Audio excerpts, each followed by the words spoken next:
Hello, ladies and gentlemen. I hope I'm going live about now. We have a very different stream today in terms of topics. Now, I do remember my promise to give you new types of content, but you'll have to bear with me until it's not 35 degrees Celsius outside anymore, or even 37 as it's been promised for this weekend. So I have to take care of my health in this environment, and with work and everything else, it's just a lot to consider. I see already KSP Wonders in the chat, our MacTech Neo member.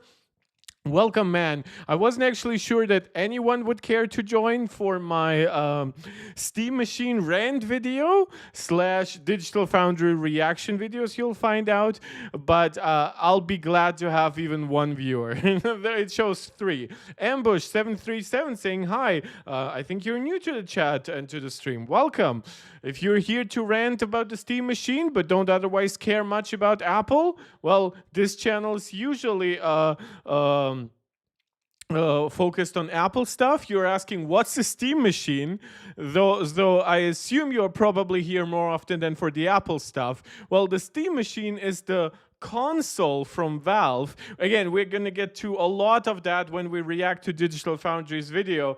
KSP Wonders, guys, I know this has been like a reoccurring thing on my channel. Look, I don't do gaming slash PC hardware related content because usually views, which are not that very high on this channel to begin with, admittedly, plummet absolutely down the shitter, right? But I know about AMD hardware, NVIDIA hardware, I know about consoles. I'm a general tech nerd. It's just that for my own personal preferences, Apple is my ecosystem of choice. And that's why it makes it most fun for me to talk about it. Plus, the rumor mill around Apple is usually one of the largest. I know my shit about PC. I've helped build PCs. Obviously, I use a PC at work and stuff like that. Granted, it's like a Core i5 machine from way back then, right?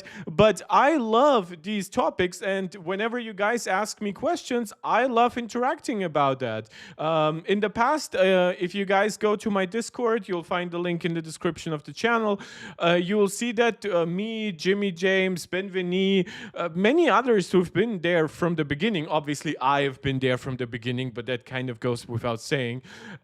We talk a lot about games, like Mac ports as a wish, but that also includes us knowing what games are out there and what games we want to see ported. That includes us knowing what kind of PC or console hardware is out there, and we're like, look, if this can work, if this is like a cross-gen Call of Duty still, right, that works on PS4s and Xbox Ones, it can run on a base M4 chip, even with 8 gigs of RAM or an M3 chip. So yeah, I do like talking about it. Today, I really want to take my time to mostly talk about the Steam Machine. I want to react to the entire Digital Foundry review, which is half an hour long, which means we'll probably need about 1.5 hours to go through it all.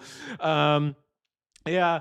Oh yeah, Ambush, you're saying you're interested in Valve but not Apple. But then it's interesting you're asking what's a Steam Machine, because obviously if you like Valve, which by the way, I should also preface this, I like Valve as like a general organization. I think the Steam store, I think it's a little bit overrated, but only because people claim that it's perfect, right? I think it's really good. I think by the measures of the PC platform that it's on, it's amazing. I think Valve's effort in terms of finally bringing Linux up to snuff and making it actually a gaming-ready platform with the Proton compatibility layer and everything else, with universal purchases between Linux, well, kind of everything that's on Steam, right? I like Valve. I like Gabe Newell. I just don't glorify him as my own personal Lord and Savior the way some PC fanboys do. But with the Steam Deck, I was like, okay, that's a good attempt. It has decent hardware for its time. It mainly tries to be cheaper. Oh, it has a mid-gen refresh. That shows me that Valve actually cares. Hey, it's not a giant refresh, but OLED, 90 hertz, high dynamic range, high brightness, a 6nm chip, even if it's a very console-like release. It might not be a Steam Deck Pro, right, like what I would have wished it to be, but it's a decent product. It was decently priced. Now it's absolutely ridiculous. It's close to $800 as a starting price. Really cannot recommend the Steam Deck at that price at all. But the Steam Machine is now launching after all this time, and I was like, oh, wait. Oh, sorry. I think my iPhone for a second disconnected the video feed. It should be fine though. I am running, as you guys could see from previous videos, I am running mostly on betas across iOS 27 beta 2 and macOS 27 beta 2. So there will be occasionally issues. I apologize. There's nothing I can do about that. That's my Mac. That's my iPhone. I'm not going to be downgrading them anytime soon. KSP wonders, we would love to see more gaming related content. Well, numbers show something different, KSP, but I'm still glad to have you. Ambush, that would be, geez, I'm using a Steam Deck as a main PC for 2 years now and just saw there's some stuff going around with a machine. I mean, an upgrade wouldn't hurt. Well, yeah, and this is exactly the point that I'm trying to make. I think for the time when it came out, Steam Deck had two great factors for it, right? Which I think the hardware itself was decent. It was mainly generationally in line with the PS5 and the Xbox Series, right? We're talking RDNA 2, Zen 2, 7 nanometer processor, decent efficiency, everything for the time, right? A good amount of RAM, by the way, 16 gigs of RAM. That wasn't a guarantee on a handheld in that moment, right? And now the Steam Machine is coming along. It's suffering from all those price increases from the RAM apocalypse, from the storage apocalypse, from the AI apocalypse, right? Everything. And now that it's coming out, it has none of those advantages for its time. Even though we are getting close even to next-gen consoles, some very reputable leakers have come out and said PlayStation 6 is not really being delayed. At most, it might slip from like late 2027 to like mid-2028. It's not being delayed a full year. It's not being delayed by multiple years, as some people apparently want it to be for some reason. I know, like, I have had this discussion on with Benveni, I believe on stream or in Discord, who said that, like, he thinks that new consoles should be delayed because everything is so expensive. But I'm like, wait, but if they're just out earlier, enthusiasts who have the money can buy them earlier. And then if prices actually come down, you can buy them later. And hell, if a mid-gen refresh comes out, then there will be a lot of second-hand devices on the market. And enthusiasts like me just can keep buying because I'm an enthusiast. I will spend a lot of money on the PS5 Pro because I don't spend money on PCs, because I don't like Windows. And this is why I would like to interact more with Valve, even with Linux, but unfortunately they're not doing quite what I would like them to do in that regard either. So I think that's pretty much enough intro rambling. Guys, I'm going to make myself a little bit smaller. Not my Mac, myself actually. As always, let me know if the audio and video quality is doing all right for you. Let me know if the stream is stable and everything else, right? And of course, do the YouTube jazz. Subscribe to the channel if you enjoyed the content. Share it out with anybody who you think might enjoy it. Like the video, that helps a lot with the algorithm. Comment live. You see, I love interacting with a lively live chat. You can make that chat a super chat or a super sticker. Every small donation goes a long way to help me make more of these streams, make longer streams, and invest into more regular content here. Yeah. That's pretty much it. You can also become a channel member right here on YouTube. Shout out to Angelica, Steve, Max, Maximus, and Jonathan, our MarkTech Pro Max members. Shout out to Denise, our MarkTech Pro member. And shout out to KSB, our MarkTech Neo member. I know MarkTech Neo members are not supposed to be getting shout outs, but who the fuck cares? I'm very glad to have you here, KSB, chatting along. Means a lot to me, actually. Before we get into the Steam Machine stuff, I just want to do a little bit of news recap. My editing software of choice is, well, for streaming, I use OBS. I know that's not editing software, but that's what I do most on this channel. And my editing software of choice is Final Cut Pro. I'm subscribed to the Apple Creator Studio subscription, which means I have access to Final Cut, Logic, and Pixelmator Pro, and some extra extra quirks for the iWork suite, but I rarely use Pages, Keynote, and Numbers these days, even though I prefer them over Word, PowerPoint, and Excel, at least in theory. I just cannot use them because of work reasons. Before we get into the Steam Machine, just some general shout outs. I'm going to do that very, very quickly. iOS 27 Beta 2 came out, and while this is still a developer beta, I do have to say, if you want to install it on your personal device, this will not actually be a bad opportunity for it. It's really stable. Devices run cool, battery life is good, the indexing seems to have happened really fast. Writing tools, or Write with Siri, it's now called, is in there. There are even new features for stuff like RCS messages, if you're somebody who really likes communicating with people on Android inside the Messages app rather than through WhatsApp, Telegram, Signal, or something like that.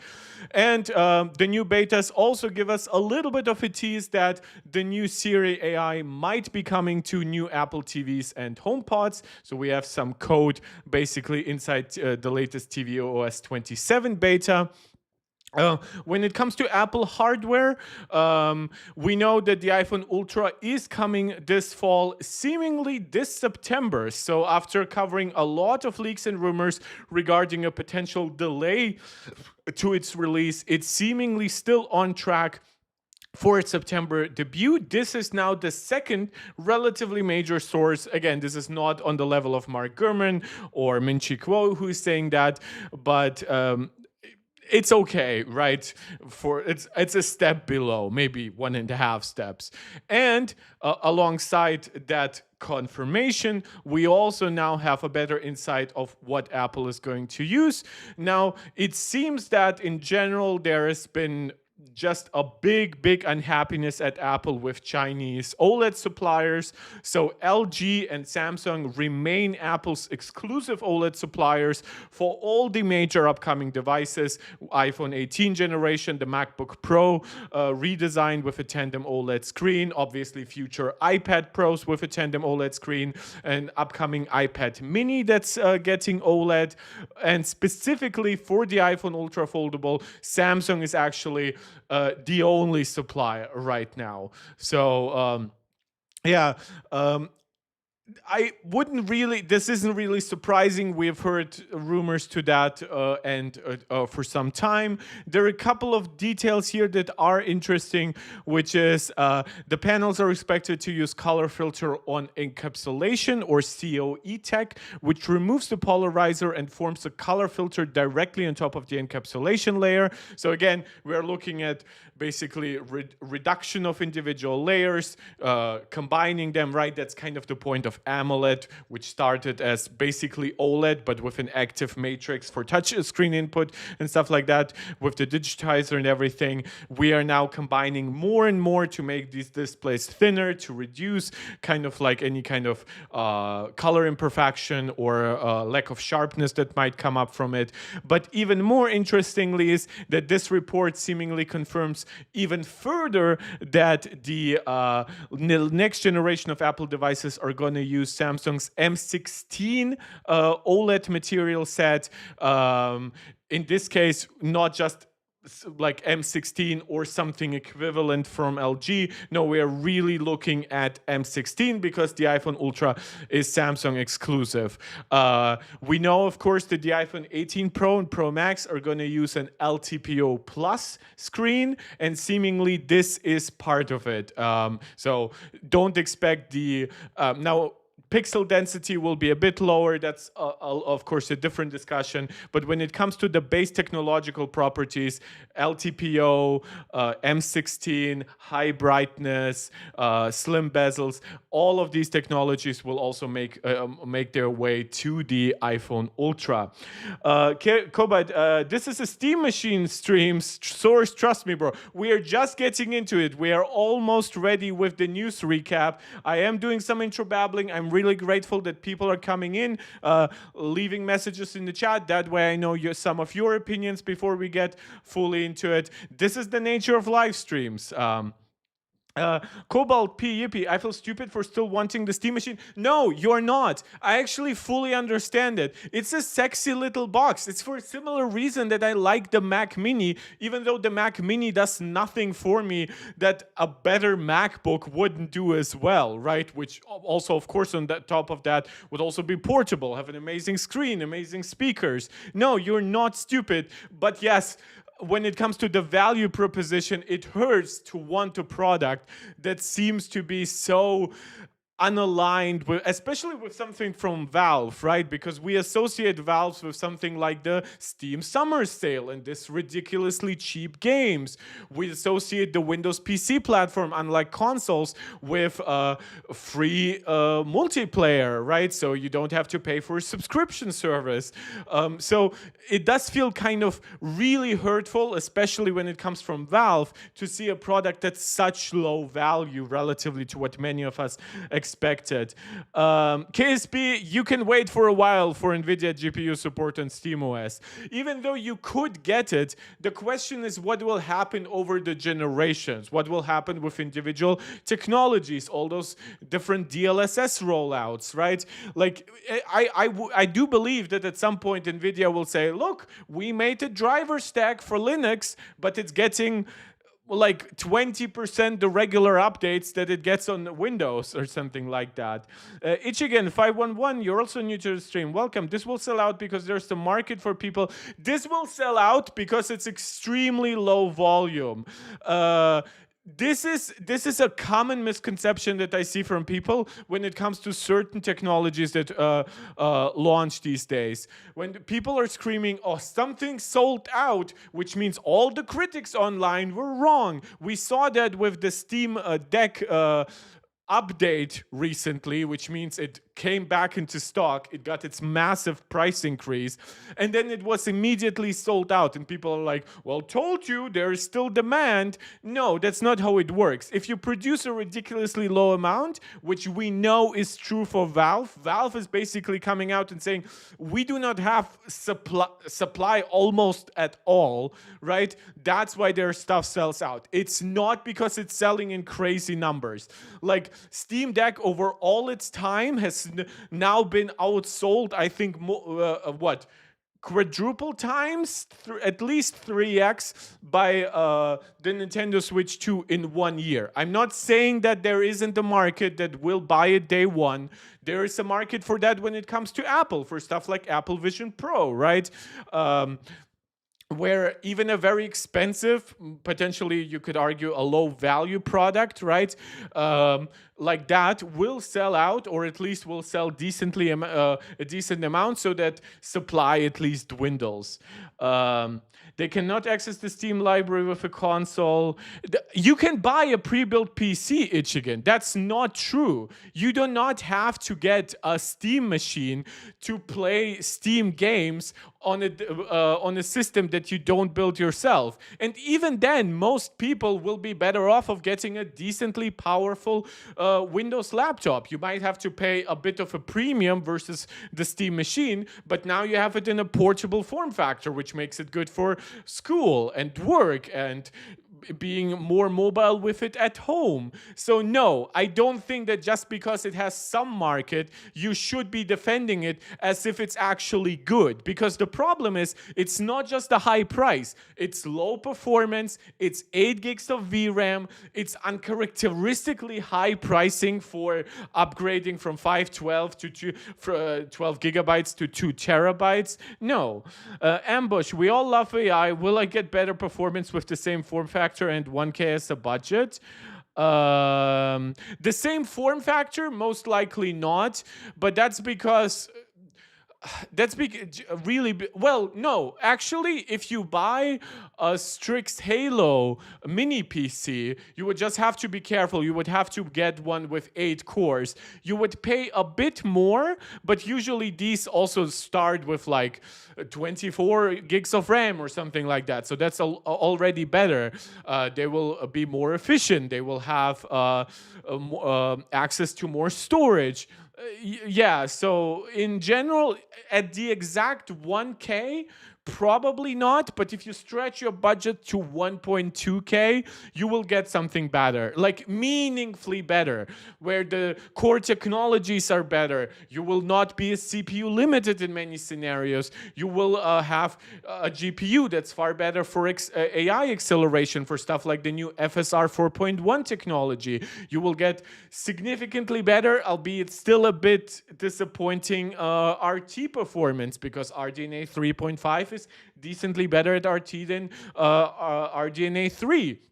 With more RAM, you will also get a better ability to have higher textures, higher RT quality. And that's not, mind you, that some games will require more than 8 gigabytes to run at all, at least acceptable settings, right? Unless you want to buy a 1K system in 2026 and run the games internally at like 720p or something like that.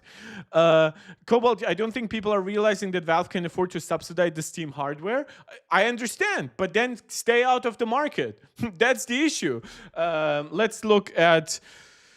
I can actually transition to my last news story because it is related in that regard, which is, if you are not serious about hardware and you are not contributing to meaningful competition on the market, I'll be the first to say that some companies maybe should do better software if they're primarily a software company. Then they should try hardware. I think that applies to Microsoft with the way they've treated the Surface lineup. And mind you, the prices we're going to discuss right away, they are not a universal issue for PC. Like, yes, there has been, of course, the RAM, the storage apocalypse, everything else. I understand that. But if you look at the pricing from Lenovo, Asus, like, just look at just Josh's channel, you will see that they are better priced. Why? Because these companies are actual PC hardware companies. They know how to utilize everything from the industry of scale, right? They know how to build their hardware a bit more affordably. They can utilize certain hardware pieces from one device to the next because they have a larger portfolio. I think the same applies to Google. Google does not really try too hard with the Pixel lineup, and I would just appreciate Google cooperating more directly on Android optimization with individual hardware vendors. I want Valve to do the same thing for SteamOS. I want Microsoft to do the same for Windows. Because when Microsoft is trying their own, Microsoft is bringing out 8 gigs of RAM configurations for the Surface Pro, that's the tablet, and the Surface laptop, that yes, now they're under $1,000, but like, look, it's $950 for this laptop. This is a last generation laptop, right? Chip. Compare that to the MacBook Air, right?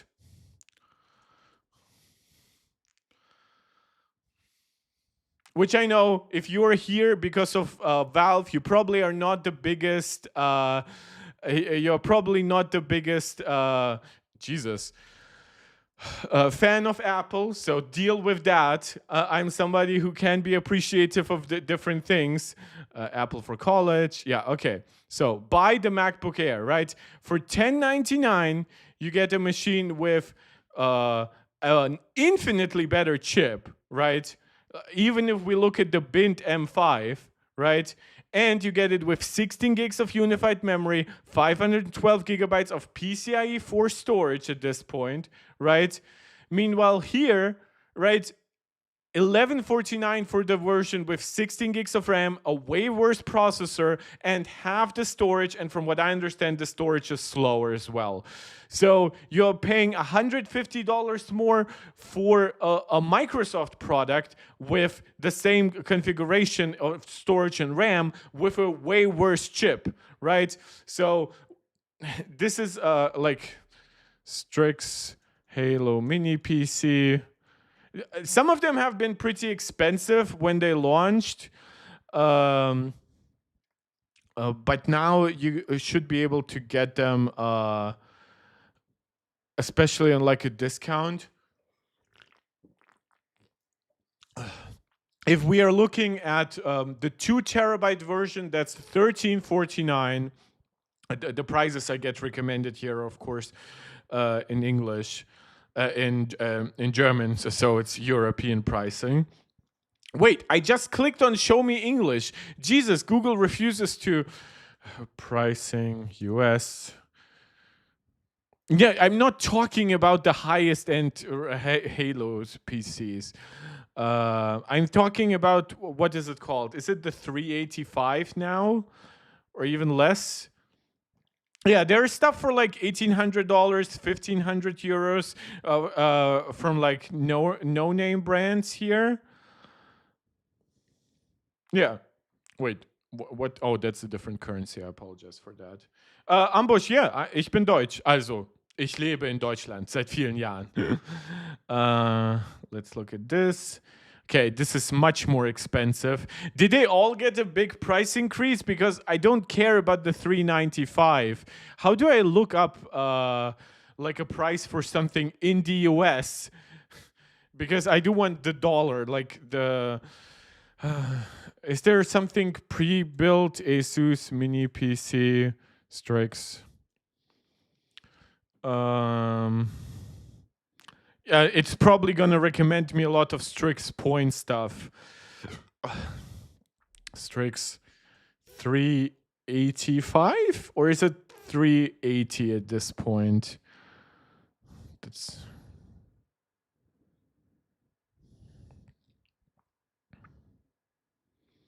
Oh yeah.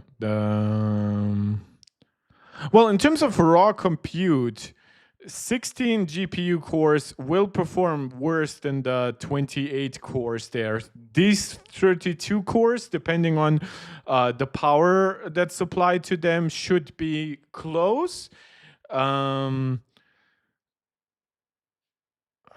Jesus, why is it so hard to find this stuff? I only see that as like on YouTube, and I cannot really speak for the US market. Let me just look at a random German thing. Intel Core 285H, no. Yeah, it's the Ultra 9. But you can even see 32 gigs of RAM, 2 terabytes, right? So add to that $300 maybe for something that's truly different, for with a dedicated GPU, except 16 gigs of RAM, right? And you got it. I mean, I really don't have a pre-configuration because the mini PC market is really weird. I'm not even sure. Like I typed in Asus because Asus is like a reputable brand, but even here, oh, okay, mini desktop PCs, NUCs and stuff like that. KSB, in previous versions of Siri, when we say thank you after the request, Siri used to inactivate. Well, yeah, but also, like, if something doesn't work right now, don't forget, we are at beta 2 of iOS 27, right? So don't beat yourself up about that. And Angelica, one of our MarkTech Pro Max members, joined the chat, and in German, saying she's happy to see me, essentially happy. Well, that's very nice of you. Thank you so much. Yeah, wait, did he not list the pricing here? Because I do want to do that research before. They do not have like a pre-configured price, I guess. I have to look through some kind of third-party reseller. Okay, the RTX 4070, these are very different chips here than what I want. The 4070 obviously is going to be more expensive. But yeah, you can also build like one of these, or you can get one of these with like a laptop GPU. I almost forgot that. That could be an opportunity.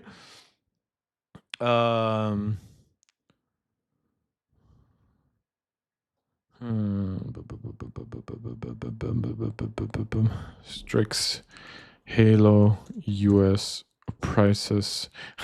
Don't want to tech power up. Strix Halo 385.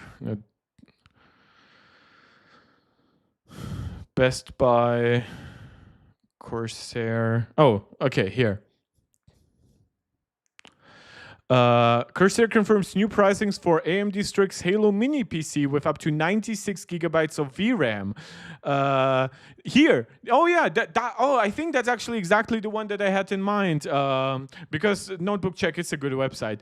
Launched in July 2025, the Mini PC started at 1599 with Ryzen AMX 385. Alternatively, one could purchase Ryzen AMX Plus 395 for $2,000. Now, these prices will fluctuate, but don't forget there are a lot of websites that will have discounts on stuff that's now older a bit, just to clear out inventory and things like that. So this would be my recommendation. If you truly want something in the form factor, now, yes, will it have downsides? Yes, it will not have like the great integration with the Steam controller, for example, that can turn it on or off. It will not have the home entertainment HDMI CEC standard that turns on your TV and shuts it off whenever the machine turns on or off, right? That sets the right HDMI settings from the get-go. It will behave more like a PC. But don't forget, that also means it comes by default with Windows and the Windows license. It comes with better compatibility for multiplayer games and competitive games. It comes with better compatibility for very old titles that might sometimes struggle through the Proton layer. And it will come with a generally, if we're looking at something like the 385, it's a system that will have much better CPU performance, better architectural longevity. And that's even with Strix Halo already being pretty outdated, because unfortunately they haven't made an RDNA 4 refresh for their iGPUs yet, right? So yes, of course, these systems get really expensive if you configure them with 64, 96, or 128 gigs of RAM. But this is the kind of stuff I would recommend if you really want the form factor. If you're willing to deal with a regular PC tower, you will get a much, much better deal, and the ability to also configure it in the future. Even if you get an 8 gigs of VRAM GPU right now, you will be able to update it in the future. Ambush saying, now I'm done with Windows already. The problem with that is Windows is still the better platform for gaming, even over Linux. Like, look, nobody gets Windows hate better than I do. Look, even my secondary device to my iPhone 17 Pro Max that's filming me right now is an old iPhone, right? My Notes/YouTube commentary reader device is an iPad Pro. Obviously, I have an Apple Watch Ultra. My Mac is right in front of me. My Apple TV is connected to my TV. My PlayStation 5 Pro is connected to my LG C1, right? I fully understand hating Windows, but you can install SteamOS on this device. In fact, it might run better here except for controller compatibility, because the Steam machine has a separate Bluetooth antenna just for this. Well, the problem with that, Ambush, is if you want to put something in your backpack, my question is, what are you doing outside when once you are at the place? Do you immediately have a monitor to set up, or do you put a portable monitor? Because if those are your needs, my recommendation, honestly, would be to get a more powerful PC, more powerful laptop, including one that could be based on Strix Halo, or something like Panther Lake from Intel, where you will actually get pretty amazing battery life nowadays. There is so much else. Like, I don't know why people put in their head that Steam is somehow like, let's look into this now that we are fully transitioning to talking about the Steam machine. SteamOS 3.8 I think is the latest release. Right, it has a ton of updates. And yes, it can now be, Thursday, June 18th. This works now on any system with an AMD GPU. Obviously, an AMD CPU goes along well here as well. So yes, if you get this kind of system and you install SteamOS on it, you get all the advantages of Steam Machine minus stuff like the Steam controller. Well, the Steam controller will still work with this. It will just not turn it on or off like it does with a console, like it does with the Steam machine. And you don't get the HDMI CEC stuff, which again allows you to turn off your TV on or off at the same time as the machine. Or you can even use like your TV remote to control parts of your machine instead of a controller, or use your controller to control parts of your TV. Though that has never worked for my PC. I can use my TV remote to control my PS5 user interface because of CEC, but I never tried it the other way around. I've never seen my controller control my actual TV. KSP, I always worry about my PC tower while moving places. Steam machine is very portable in that regard. True.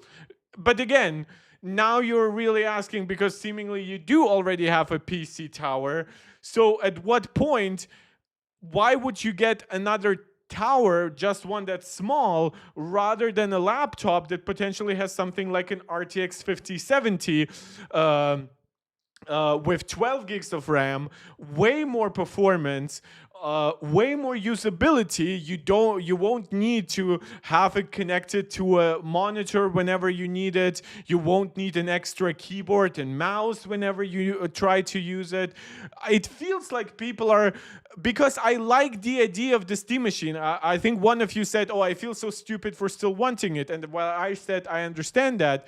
But I feel like so many people have convinced themselves that the Steam machine would be a good secondary product, which I agree. But you do have to consider the raw value at this point, because now I will actually wonder, like, well, did people always lie to me when they said they're on the PC platform, like for value and stuff like that, over something like the Mac? And obviously extra functionality too with Windows like gaming, right? But the Steam machine is not great value. It's not as versatile as a Windows machine either, even for gaming.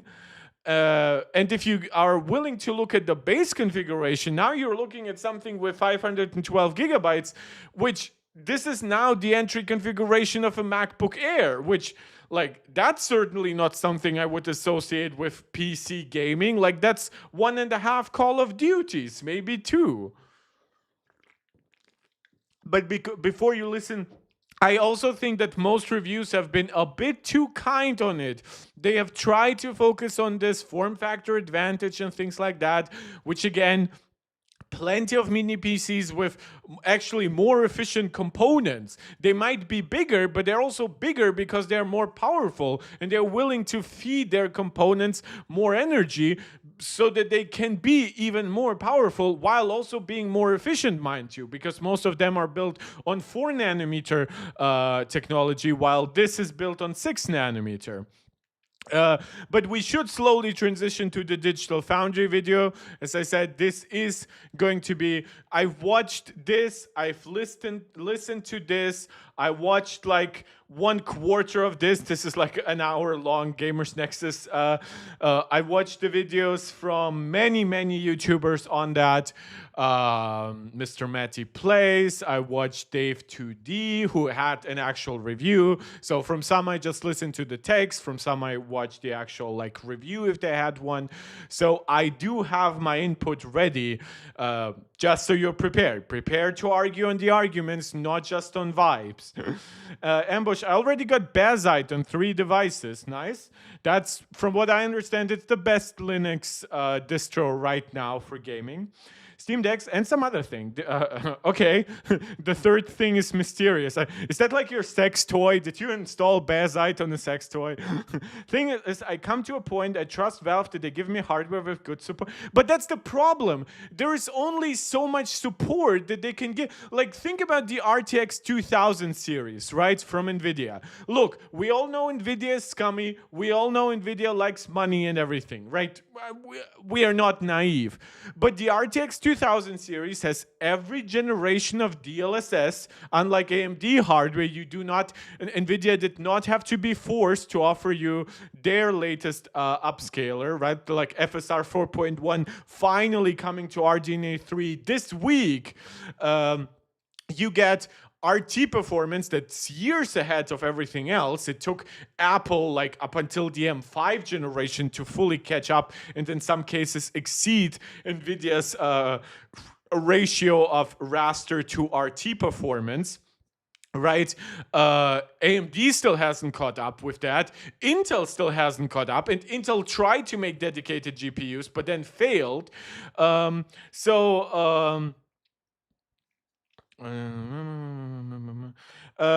yeah, I fully understand. Like I like me a cleaner user interface. That's why I like consoles more than I like most things in the world more than I like Windows, but you get what I mean, right? So I'm not trying to change anyone's user habits, but I'm really asking, like, if you have already a powerful enough machine, I wonder about the Steam machine. And you're saying about long-term support, like, again, look at the Steam Deck, right? It's getting support, but some of these games that are getting Steam Deck verified modes, they run it under 30 FPS. There is no upscaler that they brought by themselves to the platform. Yes, they keep updating SteamOS, which is nice, but that's a low bar. You get updates even from Microsoft. Now, those updates happen to make things worse. That's a different discussion, I admit.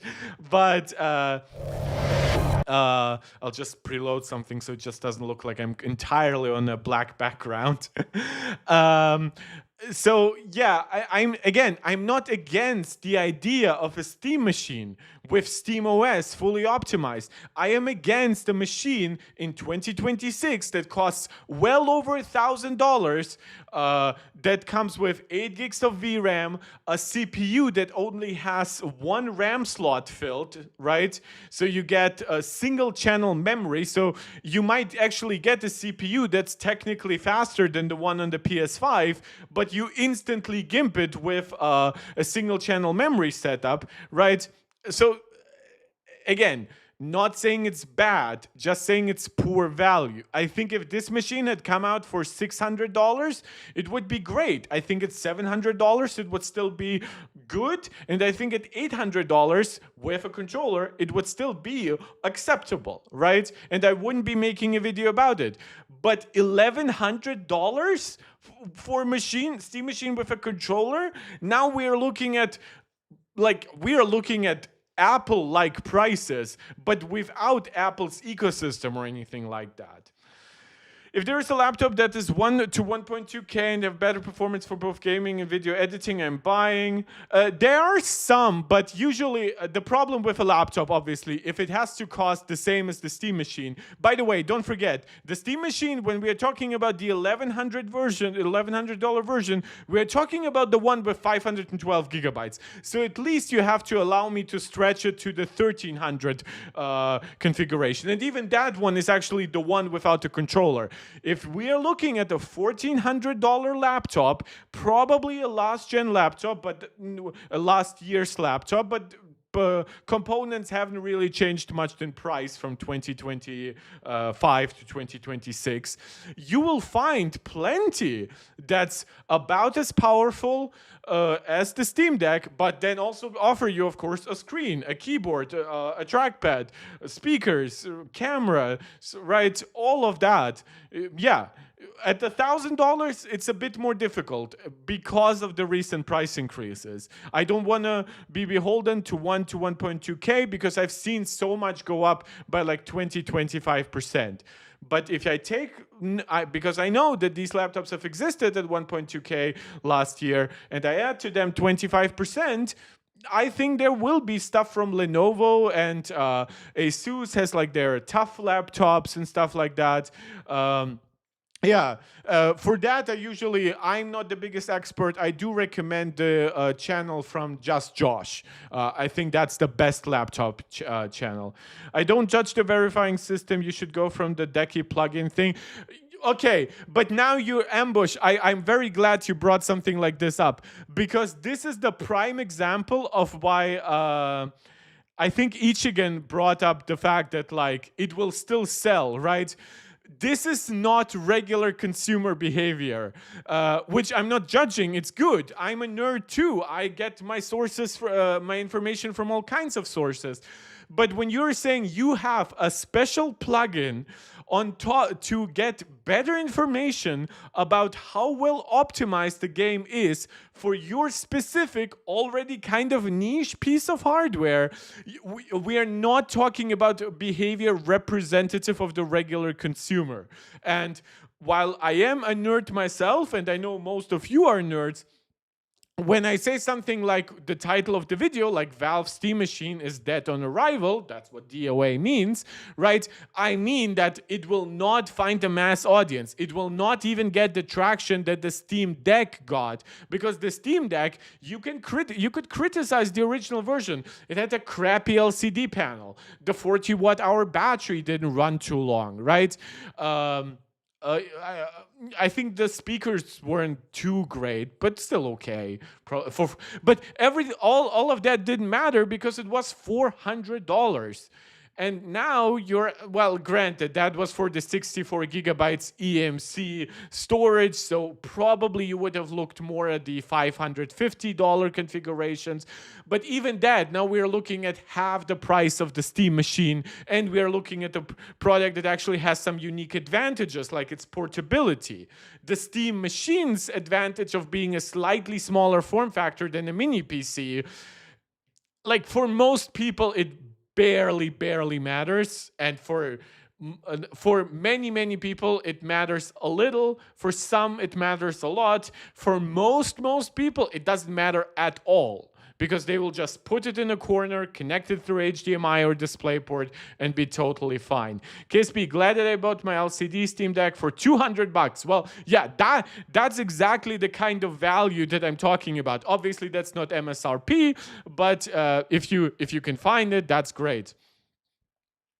Yeah, I totally agree, Ambush. Options, and that's part of what I like about the open PC platform, right? Whether we are talking about Windows or Linux, this is why I do have a Mac, because it's also more open than my iPad or something like that. Still, even though for anything except for streaming, I'm more than fine with just my iPad, right? So yeah, but using something like an extra plugin as an extra verification system, that's cool. I never criticized you for it. I'm just saying that's really not representative. Who has a Steam Deck without Decky? I don't know. Like, I know 2-3 people who have Steam Decks. I honestly never ask them too much about them. I have like a channel that I sometimes check out. It's called Deck Ready. That guy is a big Valve fanboy. Like, he's beyond a fan. He's made some comments that I didn't like, where he really downplayed people's reactions to the price increase of the Steam Deck and things like that. But he knows a lot and he covers a lot. And there's also Retro Game Course, who mainly reviews like these kinds of little emulation devices, but also, of course, like every once in a blue moon, he will make like Steam Deck in 2026 video, and it will be like a 30-40 minute video explaining how to use it and stuff like that. But with all that being said, let's get into this. Let's see what Digital Foundry has to say. Guys, if you really want me to respond to something directly, you can make it a super chat. Then I'm guaranteed to see it and to respond to it. You see, I try to keep up with the chat, but sometimes it might go just a bit too fast for me. And obviously, every donation goes a long way to help the channel. If you haven't yet done so, subscribe to the channel if you want to see more. Like this video to help with the algorithm. Share it out with anybody who you think might enjoy it. And just continue with the lively live chat. I'm really enjoying it. So how much is it and how powerful is it? Well, Steam Machine has finally broke cover and we finally have definitive answers. I don't like the box that it comes in. It would be pretty cool. It would be like almost Apple packaging without that seam. But it seems a little bit... But this is not a criticism. This is just me doing very in-detail coverage here. I like the look of the Steam machine. Which, like, because I've been plenty critical, I should also be honest and mention the stuff I like about it. As to the former and benchmarks for the latter. I also think I should probably speed this up a little bit, because we'll be here for a while if I don't do so. Owing to the hardware component crisis, Valve's beautifully tiny console-like PC is So finally here. there's already, unfortunately, something in the front Cover, and we finally have definitive answers to the that I form don't like. This is a mini SD card reader. This is probably just the same component that they have in the Steam Deck. This should have been a full-size SD card reader, and this should have been an SD Express card reader, which would have been like 3-4 times faster, depending on the exact SD standard that they're using. We know that many handhelds will be adopting it. We know that the Nintendo Switch 2 already has it, and I've seen at least one PC handheld use it. So if you want to offer some kind of other storage other than the integrated NVMe drive, which unfortunately also has its downsides, it's a 2230. So if you take it out, your usability for it might be a bit limited if it were a 2280 instead. Though there are some adapters to work with, admittedly. Yeah, so I mentioned something positive. I think it looks clean. I think the overall form factor of being it a cube, mostly, I think it's a little bit taller, but it doesn't matter. It's cube enough. and benchmarks for the latter. Delayed owing to the hardware component crisis. Valve's beautifully tiny console-like So, oh God. One USB-C port. That pisses me off. 4 USB-A, but look, I know that the idea is the people who buy this would most likely have USB-A accessories like keyboards and mice, especially if we're looking at wireless adapters like 2.4 gigahertz adapters for wireless mouses. I should always remember it's not mice, it's mouses. So this is already something I, as like an Apple fan who really liked Apple finally switching to USB-C on everything. It hurts me to see companies in 2026 still primarily pushing USB-A. Also, if you look at this, you cannot deny that this isn't a very snug build, right? You can see the gaps, right, between this panel and the actual ports. Now, I know it won't hurt you while actually using it, but it like when people say this looks like a premium product, look, don't get me wrong, it is good looking product, but premium is so much more than just, like it has an even polished surface or something like that. KSP, Valve should have never mentioned 4K 60. Yes. And I actually, like, the problem is 4K 60 is possible with this if we're looking at years old games and stuff like that. But yes, it's such a stupid way to advertise it in 2026. PC is finally here. And from a form factor perspective, it's kind of irresistible. Imagine Yeah, so this is something that many of you guys are going through, right? It's from a form factor perspective, it's kind of irresistible. I get it. It's, like, especially if you're not a fan like me. I like the PS5 design. This never hurt me. I now have the PS5 Pro, as you can see here in his background. Not that that's my PS5 Pro, but yeah, it's a sexy looking machine. But it needs to ask. But what you sometimes you can have an SD card and a micro SD card reader right beneath each other, right, or next to each other, or like at the very least, if you have a micro SD card that you need to work, right, then what you could do with a full-size SD card reader in your machine, you just plug in a full-size to micro SD card adapter, you keep it in your machine all the time, and then you only take out your micro SD card, maybe between your camera, or like, though most cameras actually use full-size SD cards, right? Or because of your Steam Deck, right? Maybe you have like a 1 terabyte micro SD card for your Steam Deck, and you want the same games on the Steam machine. You could have a $10-$20 adapter always in your machine, and that one in there goes the micro SD card.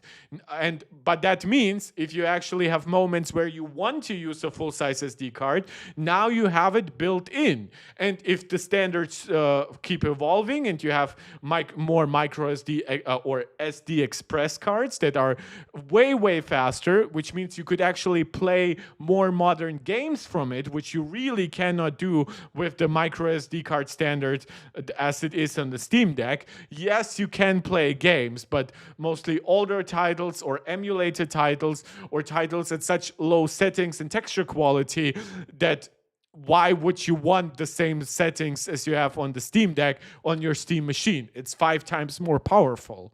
A taller Nintendo GameCube, and you have some idea of how tiny this thing is, while performance falls into line quite nicely with what the Steam hardware survey defines as the quintessential mainstream gaming PC. But man, the prices are gonna hurt. The prices Starts are hurting. at $1,049. Again, guys, I would not be making this video if it weren't for the prices. I would just accept that it's not for me, and I would be looking into some content to entertain myself and educate myself about the Steam machine. I would not be making a full-on rant video. Yeah, it's 6 times more powerful. There are some things about it that might actually hold it back from being 6 times more powerful in some ways. But yes, 5 to 6 times is the rough estimate, at least from the Dave 2D video that I saw. $9 or 879 Great British pounds for the basic 512 gigabyte model, rising to an oddly specific 1,128 USD or 938 pounds for the bundle pack with the Steam controller. Now, those prices rise to 1,349 USD or 1,149 pounds for the preferable 2 terabyte model.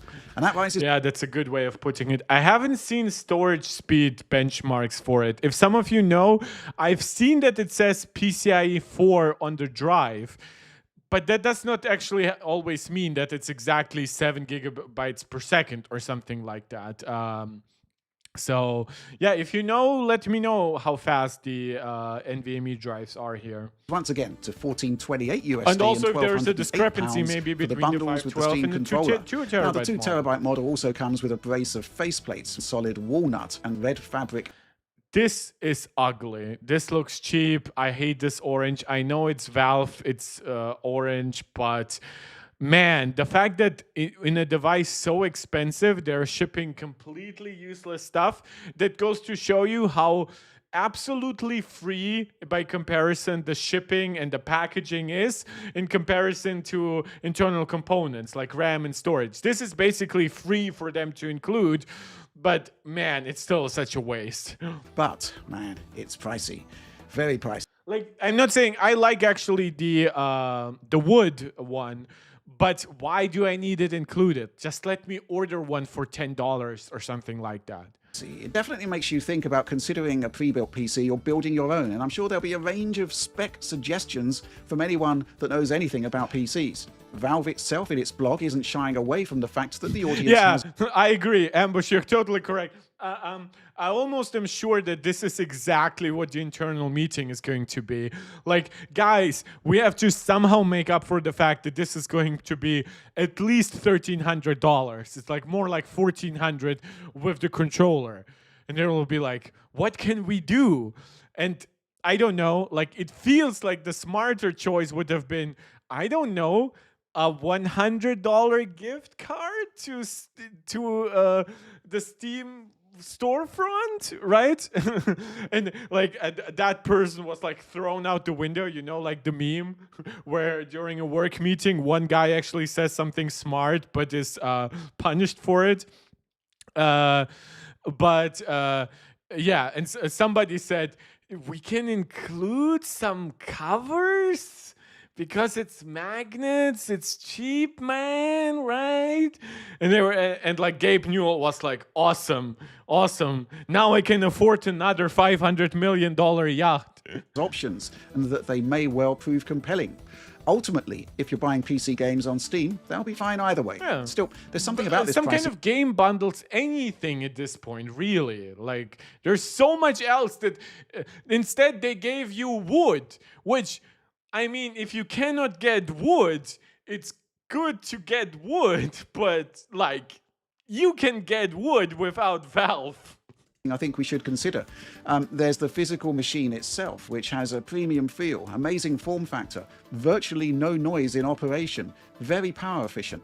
The replaceable front plates, love it, very easy to work with, no screws. The panel is attached via magnets, so it's literally just a case of pulling off the existing cover and putting on the replacement. Yeah, I agree, Ambush, in that regard too. Like, the problem is I don't think that nobody wants to sell them RAM. I don't think anybody wants to sell them RAM at the price that they would like. Yeah, the wood one is nice. I wish that there would be a wood design overall, because it does kind of clash a little bit. But yeah, obviously their main problem here is the supply of RAM primarily. Storage is a price issue. Storage has gone up in price, but storage is not really supply limited, especially since we're not looking at crazy PCIe 5.0 storage or something like that. Yeah, but yeah, it's really the RAM. And this is also, you mentioned an issue, right? Some will come with a 116 gigs of RAM stick and will have single channel memory speeds, but you would be able to increase capacity to like 32 gigabytes. Or you already have two 8 gigabyte modules, but then the problem is if you wanted to expand that, now granted, I'm not saying expanding that would actually be smart. I think the machine is perfect with 16 gigabytes of DDR5. I wish the DDR5 was faster, but that's another issue. The standard Steam machine is an otherwise anonymous-looking black box, so the opportunity to personalize it in such an easy manner is really nice. Plus, there's nothing to stop third parties making their own faceplates. Obviously, you guys have seen channels like Linus Tech Tips and others show like that D-brand cube design that's from the Portal games.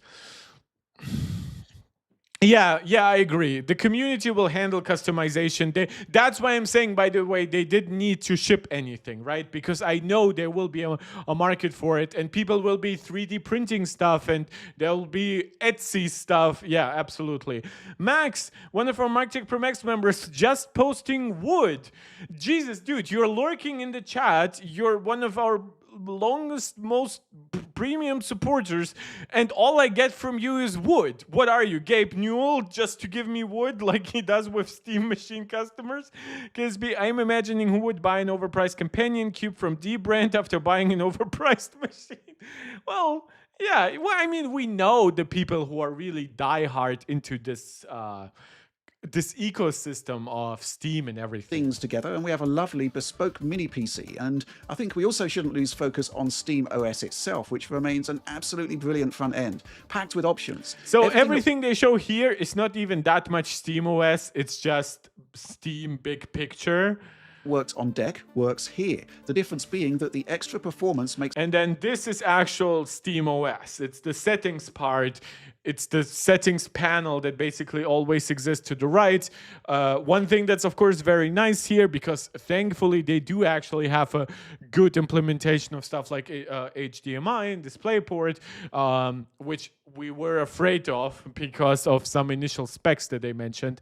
You get like VRR support, all different resolutions, display stream compression. So at least in that regard, the quick settings audio panel, which something that macOS still struggles to do quite nicely.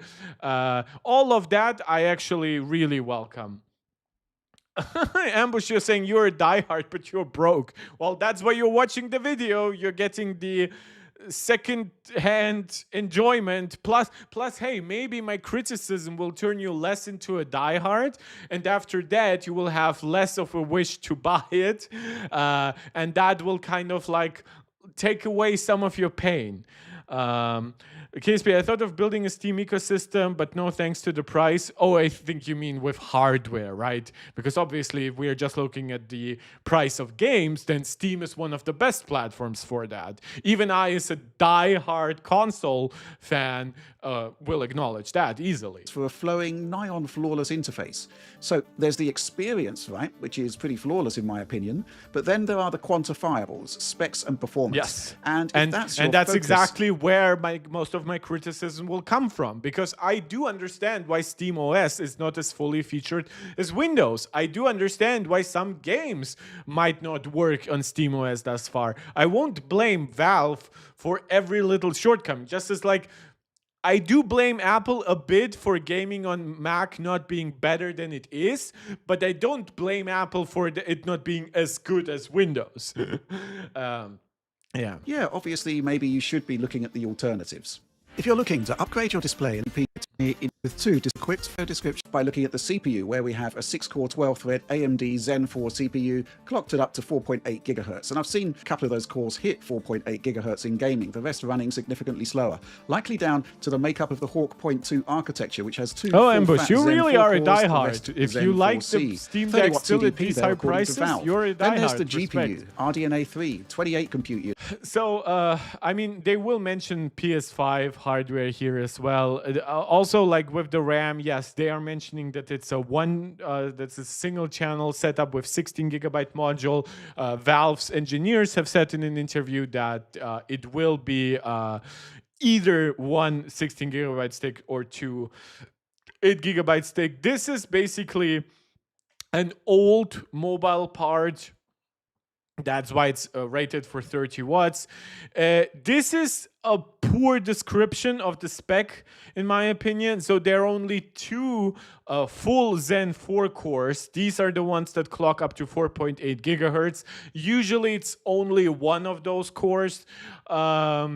And the other 4 cores are Zen 4C. So these are cores that don't clock as high, that have less cache, and obviously with that they consume less energy. Because if we would be looking at the 6-core setup with full Zen 4 setups, we would be looking at like 80 watts or something like that.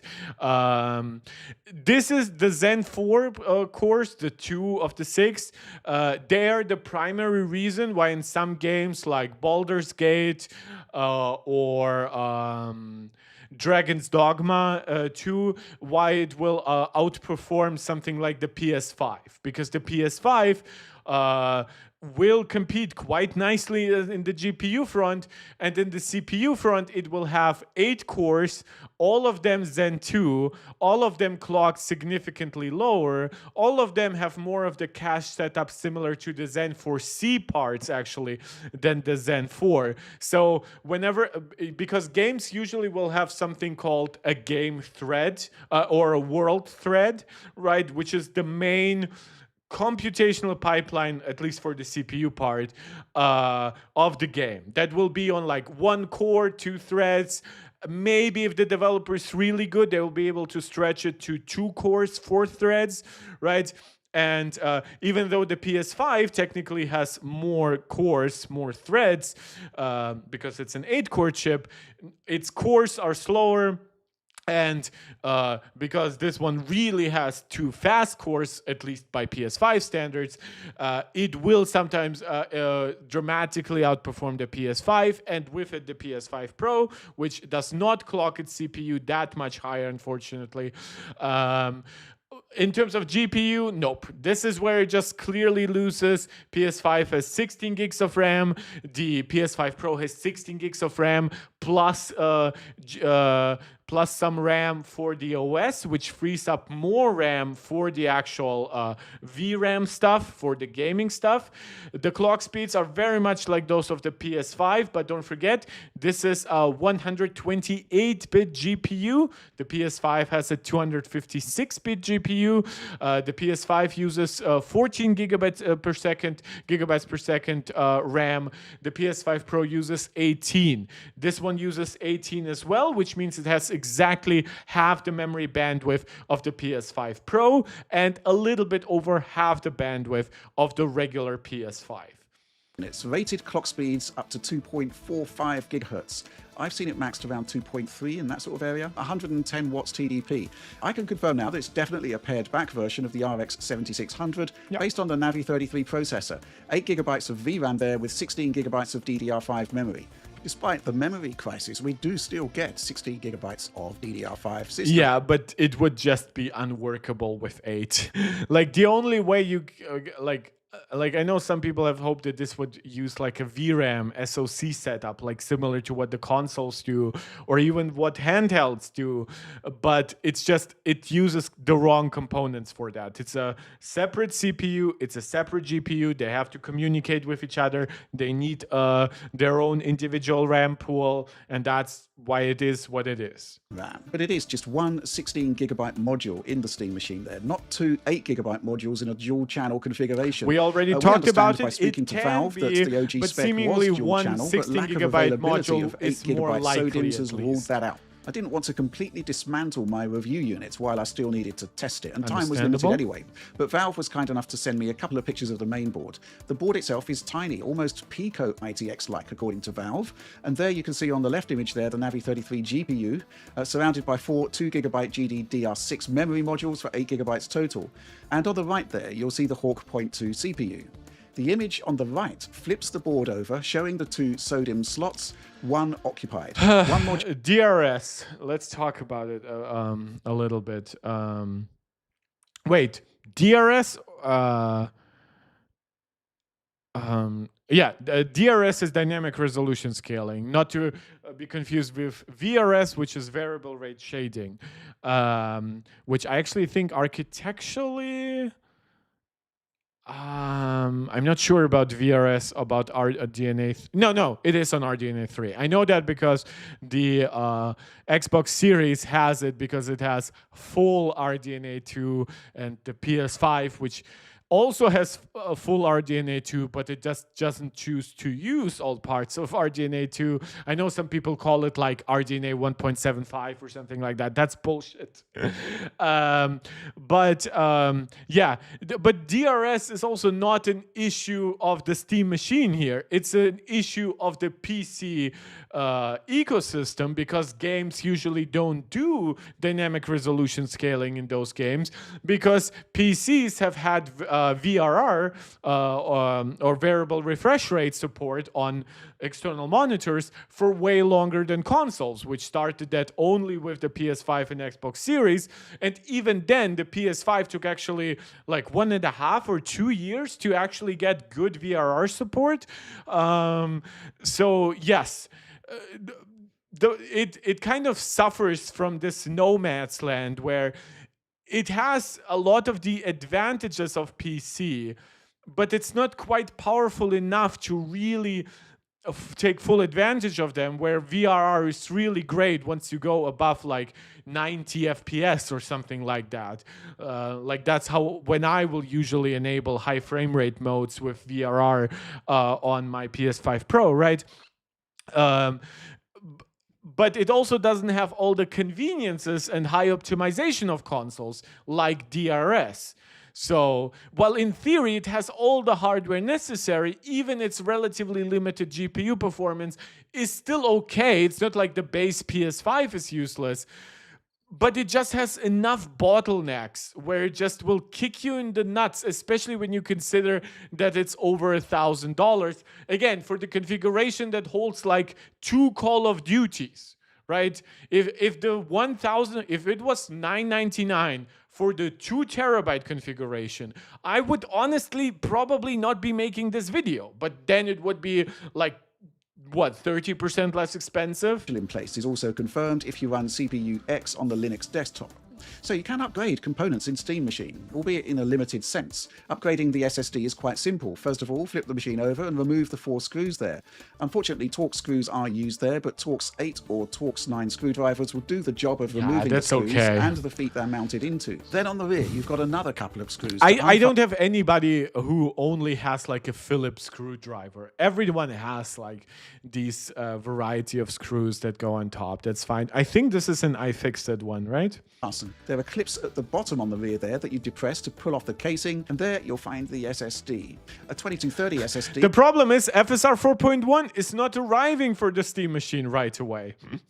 The Steam Machine will be great for console players to experience strategy games, simulation games, and hundreds of amazing older PC games. No, No, nobody's buying. No, like believe me, as a console guy who buys $3,000-4,000 Macs because I like the. Nobody's gonna buy, in addition to their console, a Steam machine for 1,000. Again, we are not talking about the form factor, some hardware choices. It has good cooling, it has good antennas. It's a decent piece of hardware. Nobody's buying this in a. Wait, is my Steam? Is my stream lagging? Yeah, my video is frozen. But is everything frozen or? Oh yes. The video here is paused. It's just my own video. Okay, wait. I'll just take a look. Maybe my phone overheated or something like that. Huh? Weird. Let me remove it for a second. And we'll see. I'll make it work. Yeah, thanks, guys. But you can still hear me, right? Oh, only my camera output. Yeah, okay. Because I was worried with my stream, but that was because the actual main video was paused. So video capture device, Mark's iPhone camera. I need to get the right. Yeah, okay, good. Now it's working again. It's actually better than I expected. Sorry, as I said, I am running mostly on betas nowadays. So that should be fine. Ambush, is the Lenovo Legion Slim 516 good? I actually think this is one of the ones I saw in like a Just Josh video. I'm just not sure if I'm talking about the current gen or last gen. So look into specific reviews for like notebook check. But yes, in general, my recommendation is very much that the Lenovo Legion series produces good hardware. By the way, guys, thank you for bearing with me and thank you for informing me about tech issues very much. And Zizigi, like again, I do fully understand what you mean. Like but even something like the Steam controller, right? That even if you don't play with keyboard and mouse, even on PC, which most people do, let's be honest, it already gives you a better control mechanism than like a PS5 controller, even though that actually has a touchpad on top. It's just not very well utilized for stuff like this. And what happens is, yeah, PC is just a better platform. But in that regard, I'll just like, I always wonder because so many people have just laptops, right? At what point wouldn't you just take the extra money, not the full price of a Steam machine, but let's say even 1/3, and then invest that into a better laptop, and then on that laptop you'll be able to buy. Yeah, I understand low-tech gamers are afraid when we are talking about building PC towers and stuff like that, but they're pre-built PCs, and people are not as afraid of laptops because usually they will need one anyway. So at this point, I would just say, especially for the games you mentioned, like older titles, simulation games, buy yourself a Panther Lake laptop. You will get pretty great modern components, right? Great battery life. You will get a machine that you can take with you. Get yourself a mouse so you don't have to play those games on the trackpad. And if you really want to, hook it up to your TV occasionally and buy yourself a Steam controller if you really wanted to. Ambush saying 1.2K. Yep, that's roughly the price I remember. 500% better than a deck, which, yeah. Around 8 hours of battery life, 16 gigs of DDR, NVIDIA GeForce RTX 4060, which should be 8 gigs of, but it should be more powerful in so many ways, especially with DLSS. Yeah, this sounds good. Ziggy saying, I have a 3K gaming laptop, I'm good. I have a 3K MacBook from 2021, so we are both good. Give me a high five or fist me, bro, or something like that. He has found a standard, presumably so Valve can share sourcing with Steam Deck, but there's plenty of space for using a standard 2280 drive in Valve can share sourcing. So it does say PCIe Gen 4, but is it a 4x4 or is it a 4x2 drive, right? Because the Steam Deck also doesn't have a 2 terabyte option, so I'm a little bit because they're saying they want to share components with the Steam Deck, and I'm sure that applies to the 512 gigabyte module. But from what I remember, the 500 gigabyte module on Steam Deck is definitely not say Gen 4x4.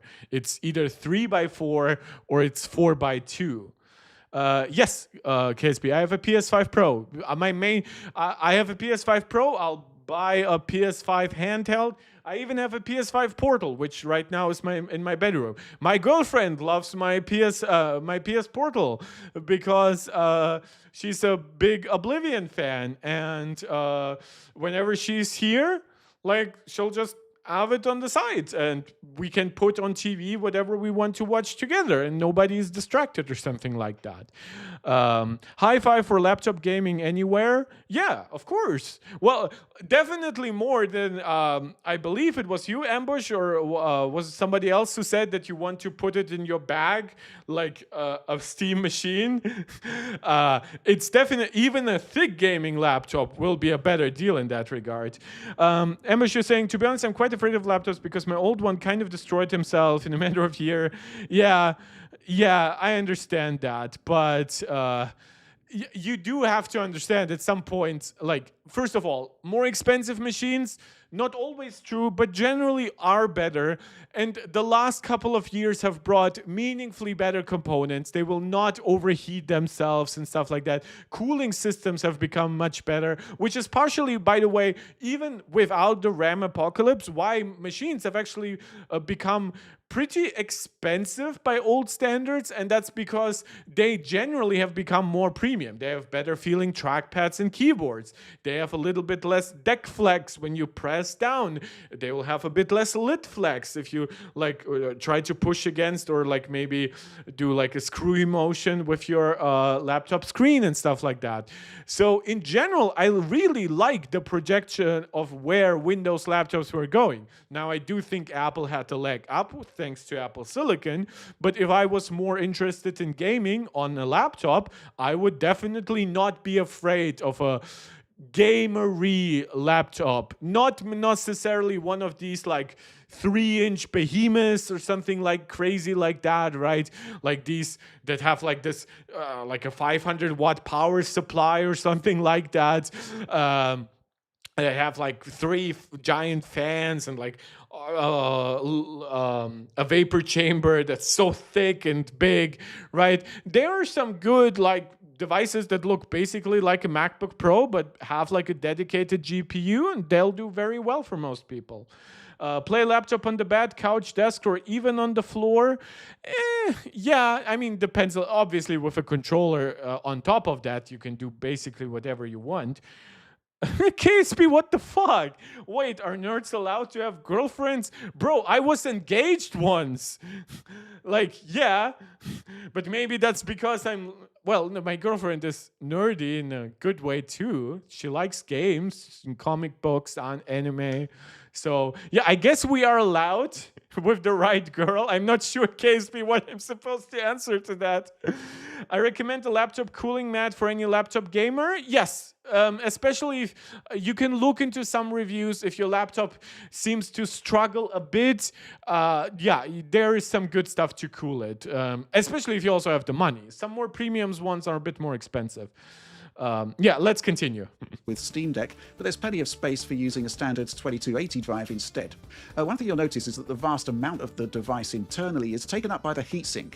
Valve has been really serious about keeping everything cool here. The heatsink is quite a unit. Yep. But yeah, gaining access to the main boards to swap memory looks a touch more involved. However, sorry, it's Valve 30 says degrees. It's easier than accessing Steam Deck. I'll not be able to not get sweaty. Guides. So, lovely machine then. The Gabe Cube is a thing. Barring Switch 2, a completely different type of console, Steam Machine is far, far smaller than a PS5, a PS5 Slim, or Xbox Series X. Yes, but the PS5 Pro actually, in my opinion, looks the best out of all of them in terms of design. But I know actually that this is a hot take by most people's standards. It's well to describe this as basically like half of an Xbox Series X. And can produce broadly equivalent gaming experiences. You can build your own PC, of course, but pretty much the best you can hope for in terms of form factor will be some kind of mini ITX-based construction. Yes. Prices on the Steam machine are high, but prices that's why he mentioned that the board itself is like Pico ITX, but that's because ITX is still for like replaceable or DIY components in a way. Obviously, if you make a board with integrated CPUs, GPUs, SoCs, like you can make the board almost as small as the chip, right? You'll have obviously some need to route power to it in a good way. Otherwise, it will really not work like you want it to. But yeah, it is that small because it is a custom design in a way. It's not like the parts themselves might be off the shelf, but they are put on that board like they are on a laptop, not like still like on a standard desktop. Actually prefer the Xbox form factor because the PS5 doesn't look that healthy to take on a trip. Yes, I agree with that. I used to take my my original PS5, the fat one. The PS5 Pro is both slimmer and lighter than the actual original PS5. Yeah, I understand. And KSB, I also get what you mean. I'm unable to switch to a console because of my existing Steam library. I understand. My PS5 library also holds me back from going all in on Steam. Now, obviously not as much, but also exclusives hold me back. Like PlayStation just confirmed they are stopping their single-player PC ports. Ghost of Yotei, Saros are not coming, and these are games that are already out. That's not even to include Wolverine, God of War Laufey, which like God of War is like my favorite game ever. I consider God of War 2018 and Ragnarok as one game. Benveni, if you're in the chat lurking and you just want to shit on Ragnarok, feel free to send me a super chat and ignite my fire, my primordial flame. But yeah, there are plenty of reasons. The library, the exclusive, the overall broader ecosystem, the accessory landscape, the compatibility of games like what some of you mentioned, like strategy games that work well, maybe many aren't even ported to console, but most at least run way better with a controller and with a keyboard and mouse. Even though technically, it should be noted that PlayStation and Xbox do support controller and mouse, but that's a different discussion. PS5 and PC is enough systems for anyone. I agree, especially since you can emulate the Nintendo Switch 1. Like, there's a actually, I would argue the best Switch emulator is currently the Astris emulator that you can get on Macs. It's built explicitly for Apple Silicon. It's really good because Apple Silicon is also ARM-based. So in terms of translating, it actually has to do less work than an x86 Windows system. But obviously, in a couple of years, as the library for the Nintendo Switch 2 grows and there are more exclusives and maybe there isn't yet an emulator for it out there, whether it's for technical reasons or for legal reasons, because we know how Nintendo likes to behave, I would add Nintendo to that. Yeah. Yeah, Emma's right. You can play games like Fortnite with a keyboard and mouse. The issue is that it's not universal. It feels like some games that really should have it built in on PS5 do not have it for some reason. So high for building a small form factor PC, right? PS5 and Series X are cheaper, of course, but that's not much help if you're looking to play your library of PC games, right? Exactly. And I also think we need to talk about how going for a small form factor box gives console level efficiency, even when a single system on chip isn't being used. Typically, not something that excites, close to being fully tapped out. Both of the main power drivers here are really drawing as much power as they need. Power draw measured from the wall varies between the 180 to 190 watt area.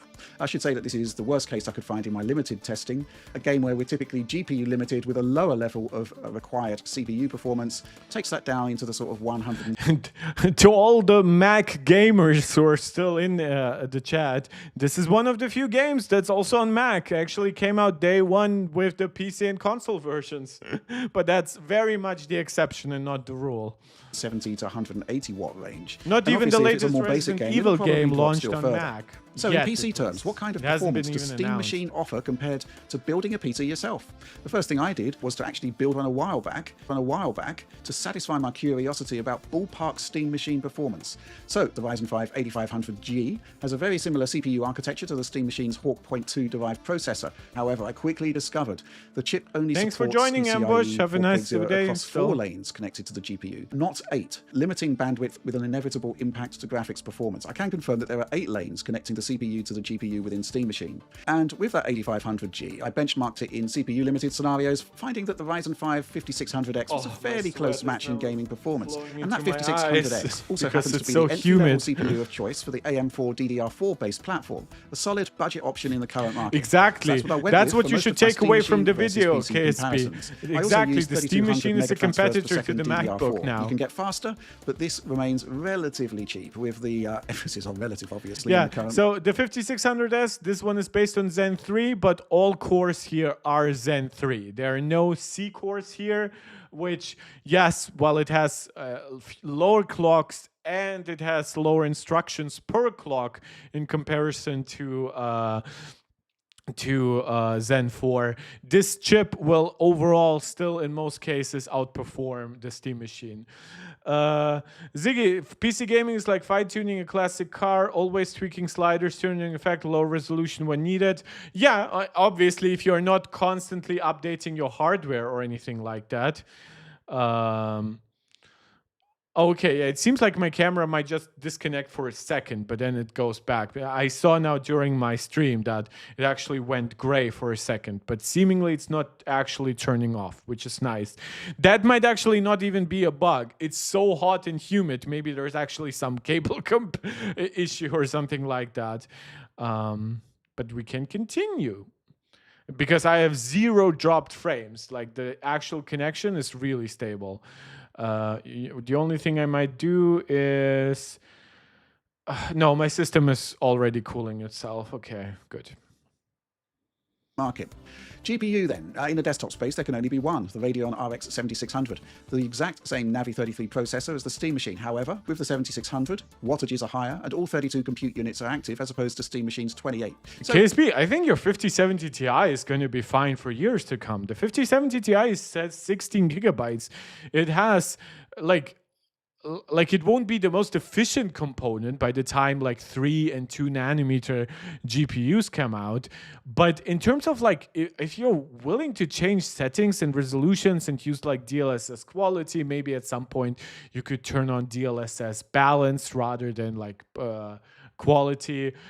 I think the 5070 Ti is fine for years and years to come. Like really, I'm only saying that it could develop issues down the road. But when I'm saying that, I honestly think that will have more to do with like game optimization. Like in 7 years or so, maybe games just aren't as built for the 5000 class, right? That happened a lot with the 1000 series, right? Where when you think about RAM amount, raw compute amount, the 1000 series is not that far behind the 20 series.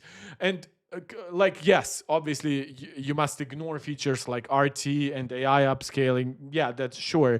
But some developers just stopped optimizing for the 1000 series, for the older architecture. What was it, Maxwell? Or is Maxwell the 900 series, right? But you get what I mean. No, I think in raw performance, you'll be fine. Steam is running good at 1080, 60 FPS. We just saw a game not running at 60 FPS. We should expect more performance then. But of course, the RX 7600 is effectively old technology now, RDNA 3, and it's been replaced by the Radeon RX 9060 XT. Also, there is one thing to consider for 8 gigs of VRAM systems. They will sometimes have good frame rates, But what they won't do, and there's a hardware unboxed video for it, they will not always load the textures like they're supposed to, which means even though they're technically running at the same settings and they're putting out a certain frame rate, they are not actually delivering an equivalent experience to a card with 12 or even sometimes 10 gigabytes, because don't forget, the RTX 3080 infamously had 10 gigabytes, right? It took like a year or so for the 12 gigabyte model to launch. My YouTube stream is 1080p 60, but you don't need to react to my stream. That's a bit different. But no, my issue, I'm actually not criticizing that. I'm fine with most games being at 60 FPS. I would much rather bump up game quality than go much beyond 90 FPS, right? I don't see the difference between 90 and 120 really, especially if it's VRR and it still fluctuates a bit up and down. My problem is that 8 gigs of RAM do not behave like that, where, oh, if I just do it 1080p, that means it's fine. No, there will be some stuff that, like for the internal game logic, for how many NPCs are running, maybe there's a complex physics simulation. And in that regard, you are partially limited by raw compute, you're partially limited by memory bandwidth, you're partially limited, depending on the scenario, on the CPU. But yes, you will be limited by the amount of VRAM, especially going forward. Yeah, RDNA 4. Costs more, but you get a ton more performance. Rounding off the group test, I went for the Radeon RX 6600. My streams actually used to be 4K, or at least 1440p. But that actually created sometimes upload issues, because while my download is actually quite good at home, my upload, even with an Ethernet adapter, is not great. Under $200. And it also represents the GPU I'd recommend as the lowest spec for still getting a decent experience from AAA gaming. DirectX 12 Ultimate feature set, and the value it offered back in the day. So I already mentioned these specs when I compared to the PS5. The memory interface here, this should say 128-bit. I know. Yeah, it doesn't matter. I wish the PS5 Pro had 20 gigabytes per second, but that's a different discussion. Yeah, but the PS5 Pro basically will give you double that, and the regular PS5 will give you double this. It's an interesting comparison point for Steam Machine, as it has similar GPU clock speeds, the same 28 compute units. Memory bandwidth is higher on Steam Machine, and obviously the 6600 is using the RDNA 2 architecture, whereas the machine's using RDNA 3. But before we let the benchmarks roll, at the time of testing, these numbers come from a GPU driver that hasn't yet received ray tracing optimizations. However, neither had the GPU driver from our competing GPUs. And what we're really looking at here aren't the basic numbers as such, but the performance differential. That's actually an interesting point. I know you're posting this as a bit of a joke. You're saying you're waiting for the Steam Machine Pro for 3,000 euros. Glad to see a fellow European here, by the way. But this is not as crazy as it sounds, because we do know that SteamOS will come to more machines in general, just as it did even to some other handhelds other than Steam Deck. You can obviously install it by yourself on your own DIY or pre-build, whatever. But there might actually be more than that, where we could get actual Steam machines, not just machines that run SteamOS from other manufacturers, at which point I would actually hope that they also have the same advantages as the Steam machine, which is definitely not its performance, but they could, for example, offer great connectivity to the Steam controller, so it can wake up and put your machine to sleep by just a button press, like a console. Again, full HDMI CSC compatibility for your smart TV controls and stuff like that. So yes, we are laughing at that, but imagine okay, let's forget NVIDIA hardware, because that's what we usually associate.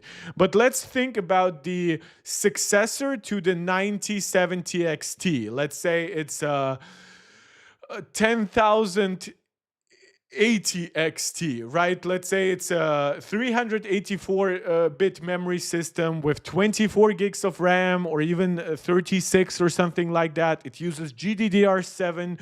It works with some kind of other like a Zen 6 CPU. Zen 6 CPUs are going to be built on 2 nanometer. Or let's even say it's going to be some kind of SoC similar to RTX Spark, where it will actually have a 5070 class GPU, but in an SoC, which means you can also put it on a small board. If it's 3 or 2 nanometer, it means it's going to be super efficient. It's going to have way more CPU performance if it's connected to a Zen 6 or Intel Nova Lake upcoming CPU, right? I know my shit, guys. I do like PC hardware. I just don't want to use it because of Windows. Yeah, but in that regard, if you combine these kinds of specs with the idea of the Steam machine, right? And maybe you make it bigger and obviously to deal with more heat, more power and everything, but you still make it kind of like a mini ITX system. And it's now, let's say it's $2,500. That is a machine that, while it is expensive and it does not have all the upgradability benefits of a usual Windows tower, well, now, if you really want to have something portable, plus if it's an SoC and has the advantage of having unified memory similar to Apple Silicon, and you can run LLMs on 128 gigs of RAM or 256 gigs even or something like that, now we're looking at a machine that's definitely going to be it's going to be similarly niche because that price is so prohibitive, but it might actually be addressing its market better than the Steam machine is doing its current market, because I think the Steam machine's market is very price conscious, while somebody who is looking at the Steam Machine Pro is very much not price conscious at all, at least unless something is like over $5,000 or something like that. But we'll talk about ray tracing a bit later. And yes, everything here is tested under I agree, KSB. But I'm not even sure how much they power limited this. Don't forget, this is a binned 7600, right? Which means because the regular 7600 has 32 compute units. So not only does this have 28, so it's natural that it would consume a bit less power. It does not need the extra power for the communication because it's so much faster. It's so much closer to the CPU, literally. So the form factor itself helps with efficiency. And I don't know, maybe it's also limited a little bit in terms of clock speeds based on the binning. Maybe that silicon is just that they get is very much inferior 7600. Maybe not all of them needed cores to be disabled, but some of them don't get the maximum clock speed. So yeah, that was also a reason. We're choosing optimized settings, and optimized settings where specifically we've tailored them for 8GB GPUs, because this is a much more realistic choice for this class of hardware on modern games. And kicking off with Black Myth Wukong here, the numbers may look low, but that's mostly down to a weird issue with the game where the display resolution of the device connected can impact the numbers, even when you specify lower resolutions. So I'm selecting 1440p here on optimized settings, but my screen is 4K, so for some reason the numbers are lower than they would be in an actual gaming scenario. Even so, as I said, it is about the percentage differentials between the GPUs tested, which all have the same issue. Oh, and one more thing to note before we crack on, benchmarks were all tested with VSync disabled for full performance. However, SteamOS itself defaults to VSync on. The reference videos in the background of the benchmarks here were captured from Steam Machine at the same settings with VSync active. So the benchmark numbers represent full performance. The video represents what you'd actually see out of exactly. So this is what I mentioned about stuff like VRR and DRS. So this is also why it's sometimes hard to make games look true on YouTube, right? Because people will be like, well, but it has like this unstable frame graph, but you will be like, yeah, but you don't really see it in VRR. Like, honestly, when a game on PS5 might drop it from 60 to like 52, the VRR window starts at 48. I don't feel that even. Like, yes, I know it technically also means the game is less responsive in that moment, but that millisecond difference for frame times is not significant enough in that moment. What you will feel here, of course, is a 60% improvements in performance, because that's not just higher frame rates. That literally could mean a generational uplift, PC generation, not console generation. 7 years usually gives you more than 60% uplift. This could mean enabling ray tracing. This could mean enabling a completely different quality texture level. This could mean going higher with resolution or using a much different quality for the upscaler. Let's say able to jump all the way from DLSS or FSR performance to quality, right? Even jumping over balanced or something like that. So yeah, and mind you, the 9060 XT, now again, this depends on if we are looking at the 8GB model or the 16GB model. That one by itself is half the price of the Steam machine. And mind you, if you are in the PC ecosystem and you're already into like upgradable components, you already probably have something like 16 gigs of regular RAM. You probably have a CPU that's maybe you have like a 36 or 3800X. Yes, that might be slower because that one is closer to what you have on the PS5 or Xbox Series. That's a Zen 2 part. But if you already have something from the 5000 generation, or even better, you already have something from the 7000 generation, God forbid if you have something from the 9000 generation, even from the 5000, if you have like a 5800X3D, that will be much faster than this. You'll be able to think way less about upgrades, even in comparison to a new Steam machine, which will feel its age the second it's born, basically. Now you can invest into the GPU more. Don't forget, if you already have a GPU, that also means you can now take that GPU and sell it, right? So you get at least a bit money up front. Well, yeah, so it's just, sure, versus the 6600, but the 6600 is ancient here. It's really, really bad. Box with Steam machine. So with all of that in mind, here the full-fat RX 7600 in Blackmyth Wukong only manages to deliver an 11 percentage point uplift over the Steam machine on match settings. I expected more, and you will see more elsewhere, but even so, the margin is thin on this specific test. Meanwhile, the Steam machine itself is 11% faster than the RX 6600. So the Valve machine sits at a kind of midway point between 6600 and 7600, which is kind of Gamers Nexus found that it's closer to the 6600 than the 7600, but that's generally the ballpark. Though closer to the 6600 overall. Expected after first seeing the specs. The 9060 XT represents AMD's latest, more budget-orientated offering and delivers a 58 percentage point performance lead compared to 7600. And again, this does not include the fact that there are 9060 XTs with 16 gigs of RAM, because they all use a 128-bit bus, but they basically use RAM on both sides of the board. And that one will deliver a transformational ability in terms of like compatibility with games. Mind you, that's also not to mention FSR 4.1, which is already out for Windows for the RX 7600. It was shadow dropped just yesterday, essentially. It's not yet on the Steam machine. Plus, given everything else, like the 7600 really gives up a little bit, or the RX 3000 cards, the RDNA 3.5 cards, they have a much bigger performance penalty from using FSR 4 or 4.1 than the 9060 or the 9070 or like an RDNA 4 card, which was built with much, much faster AI acceleration, similar to the PS5 Pro. The PS5 Pro might be an RDNA 2 GPU, but it basically has the int 8 performance that's closer to an RDNA 4 card. So it has more of the AI upscaling somewhere between these two, right? So that's not to say that the PS5 Pro is perfect, but again, the PS5 Pro is much cheaper than this. It's 1/3 cheaper if you align the 2 terabyte configuration. So it is allowed to have certain shortcomings. I have my 607050 XT lying around. Well, that one will get FSR 4.1 soon. Pay more, you get a lot more. For those building a Steam Not machine that you need it, obviously, with your 5070 Ti. of their own on a budget, there are cheaper options, but yeah, the 9060 XT is an excellent contender. But you would have to pay a lot of money for the preferable 16GB version, which is the one I tested here.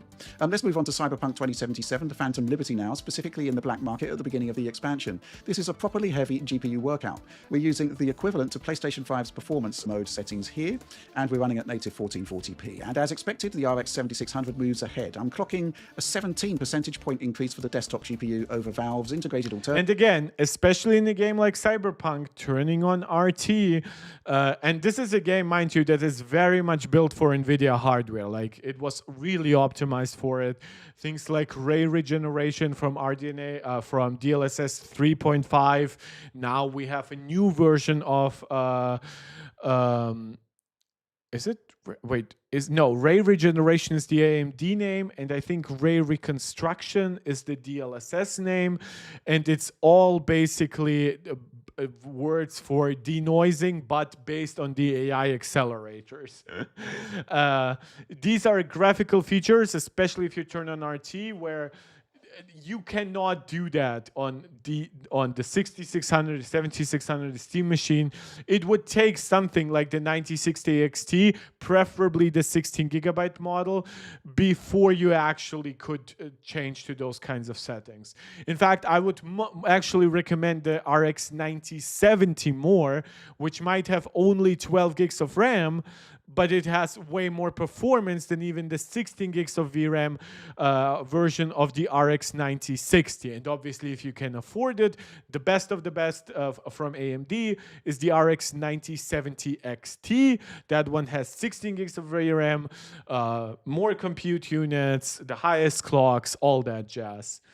There's also another DF video up. I'm not surprised, but I don't have infinite time. Meanwhile, the RX 6600 offers about 90% of Steam Machine GPU performance. 9060 XT is a good 40 percentage points ahead in this test. Now remember, the reference video here is indeed the game running on Steam Machine. The overall average is 64 FPS at native 1440p on the equivalent of PS5's performance mode settings. Not bad for a heavy scene, great for VRR.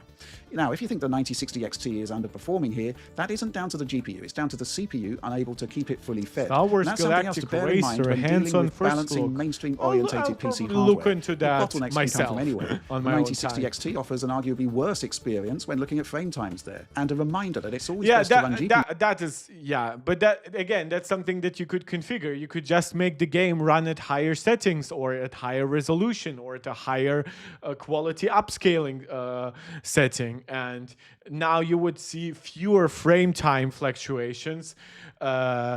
And you would get much better quality too. So yeah, I wouldn't, just because the 9060 XT has higher fluctuations here does not mean it actually delivers a worse experience. Limited, or at the refresh rate limit of your display, or to a set frame rate target. Personally, I'd be increasing settings with a 9060 XT and using a frame rate cap.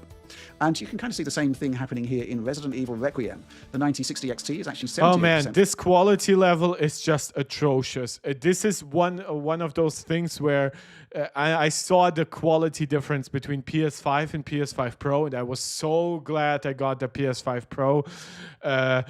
And the PS5 Pro runs this, I think, at 1080p, but like with an upscaler to 4K. So the internal resolution is not actually that much higher, but it does have RT, though it might actually be turned off for this specific first level.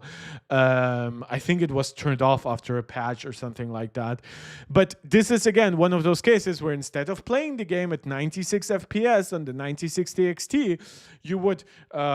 and instead of playing at 1440p optimized low settings, you would play it at medium settings, 1080p internally, but upscaled to 4K or something like that. You could even, of course, choose some kind of different internal resolution, like 1280p or something like that. And you would turn on ray tracing, at which point the game would probably run between 55 to 65 FPS, which would be fully covered under all relevant VRR windows. It would give you enough responsiveness in a game like Resident Evil, and it's something that you simply couldn't do on these other configurations without pushing them sub 40 FPS. Faster than the Steam Machine GPU here, but again, the spiky frame times result in and that's with worse upscalers. They would just use temporal anti-aliasing. Effective gameplay. So yeah, higher settings, frame rate caps, that's the ticket.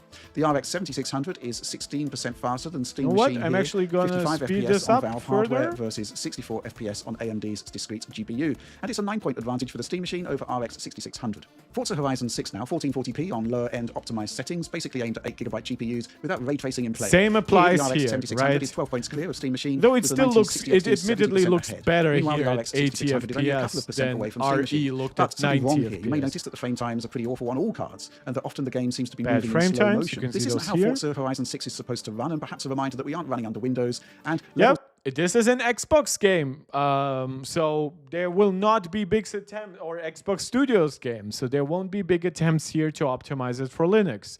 That's again why I know some people of you here, similar to me, really dislike Windows. But in some ways, you cannot really fully escape it if you are hard into gaming. Incompatibility may be a thing occasionally on Linux. Oh, and one more thing. As I said, we're using the 16GB version of the 9060 XT in these tests, and it exhibits the same issue. So it's definitely not a memory limitation. Doom the Dark Ages next, a game that uses ray tracing as standard. Optimized settings here tailored for 8GB GPUs. Another Xbox There are a bunch of Studios different game. benchmarks to choose from, and I'm using the Abyssal Forest stage as it's the most demanding. So here you see the massive leap that comes from the much better RT settings with the RDNA 4 cards. You cannot entirely turn off ray tracing on Doom the Dark Ages. It's built into the engine, at least in a very basic way. So this is what pushes these games down so much. And yes, you should be playing this at like 1080p on these cards. In the bunch. RX 7600 here is only 9% faster than Steam Machine. 9060 XT though, a gigantic 76% ahead. RDNA 4 really does And have visually, it would probably look just 2 times better plus smoother if you combine that by using a high quality upscaler. very decent ray tracing capabilities. Of course, the RDNA 3 architecture had RT improvements over RDNA 2, so here the results skew in favor of Steam Machine. A typical 10 to 11% lead transforms into a 17-point advantage for the Valve hardware. Finally, Crimson Desert, another ray tracing title, though its use of actual hardware RT is more limited. Optimized settings are demanding clearly with just a 27 frames per second average on Steam Machine at 1440p. But do remember this is native resolution and upscaling options are available. I will play this game in like a year once it has a billion patches and performance optimizations and hopefully some kind of DLC. And the Valve hardware will get FSR4 support at some point. At Here some I'm point. seeing a 16 percentage point lead for the RX 7600 combined with a 73-point lead for the 9060 XT. The RX 6600 has about 93% of Steam Machine performance, meaning a 7.5 percentage point lead in favor of the Valve box. So towards the end of the review period, Valve did release a new Steam OS with upgraded ray tracing performance. So I had the chance to compare before with after. It didn't make any difference for me. So this is where we are looking at now system level optimizations that Valve is able to do. We saw that with the Steam Deck a lot. I know some of you swear by the Steam Deck in some ways. The one thing that really impressed me about the Steam Deck was how much performance Valve was able to get out of a relatively low power SoC. And we see a little bit of that here where they're getting a bit more RT performance out of it than you get, at least currently, through Steam OS or through an older version of Steam OS, or probably also on Windows with similar hardware. Compared to the prior driver in Doom the Dark Ages on our selected settings. Similarly, Crimson Desert only saw an improvement within margin of error, like sub 1%.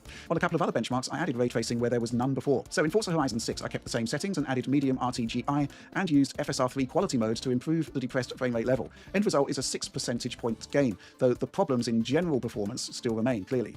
Finally, with Cyberpunk 2077, I kept the PS5 performance mode settings, added FSR3 performance mode, and turned on RT reflections and RT lighting at the medium setting. These are what I would describe as our optimized ray tracing selection for this game. This delivered a 9.7% frame rate boost, which is But you see that RT is basically irrelevant here because it pushes it under 30 FPS at that point. significant, though we are still under 30 FPS at times on this one.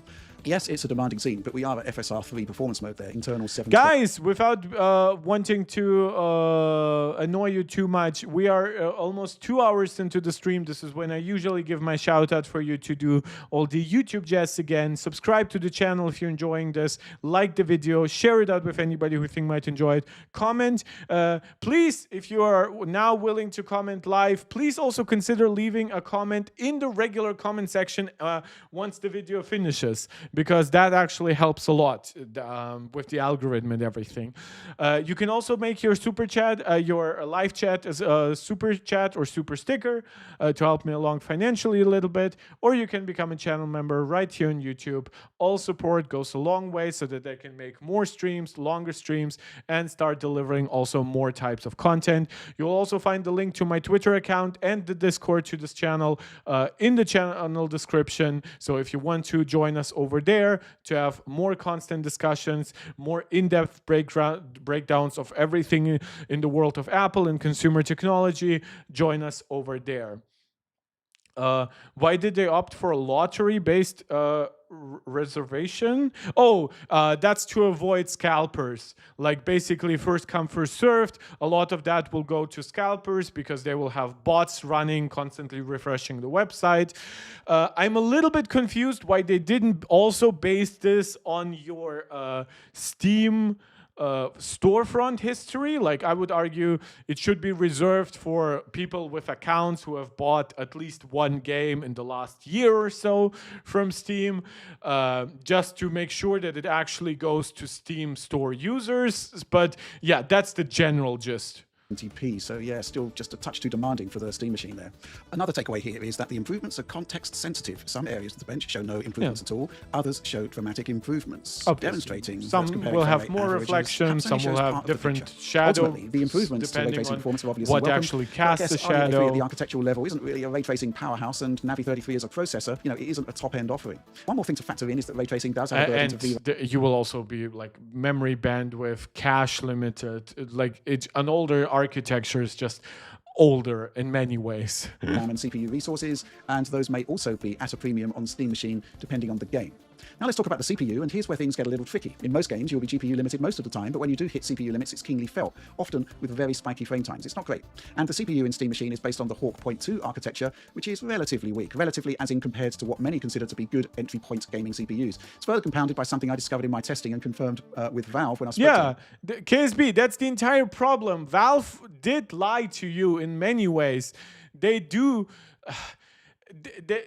They do try to say that this is like expanding the Steam market and everything, but the way they market it all, it's the way that you find it, especially if you go to like the Steam storefront and everything, but because they don't do like regular marketing campaigns, it's not true. When they say they want to greatly expand the Steam storefront addressable market with this, they are not producing anywhere enough for this. Like, everyone who has some sources with industry says Valve has so little supply, they just want to sell what they have.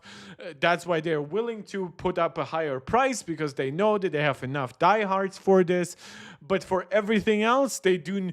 Even with the Steam Deck, I would argue there was some attempt to make it grow beyond the diehard Valve fan community. There is no chance that the Steam Machine does that. Typically, CPUs are paired with 2 memory modules to give dual-channel bandwidth, and the more bandwidth the CPU has, the better it performs in gaming, certainly in CPU-limited scenarios.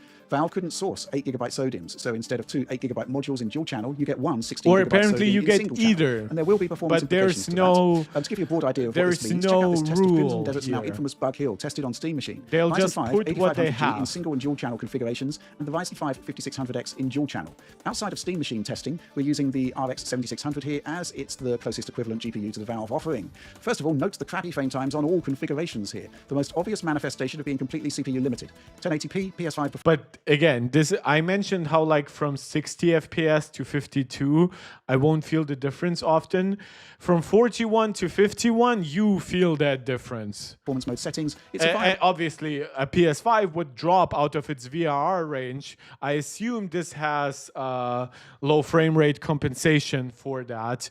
So its VRR window is larger that way.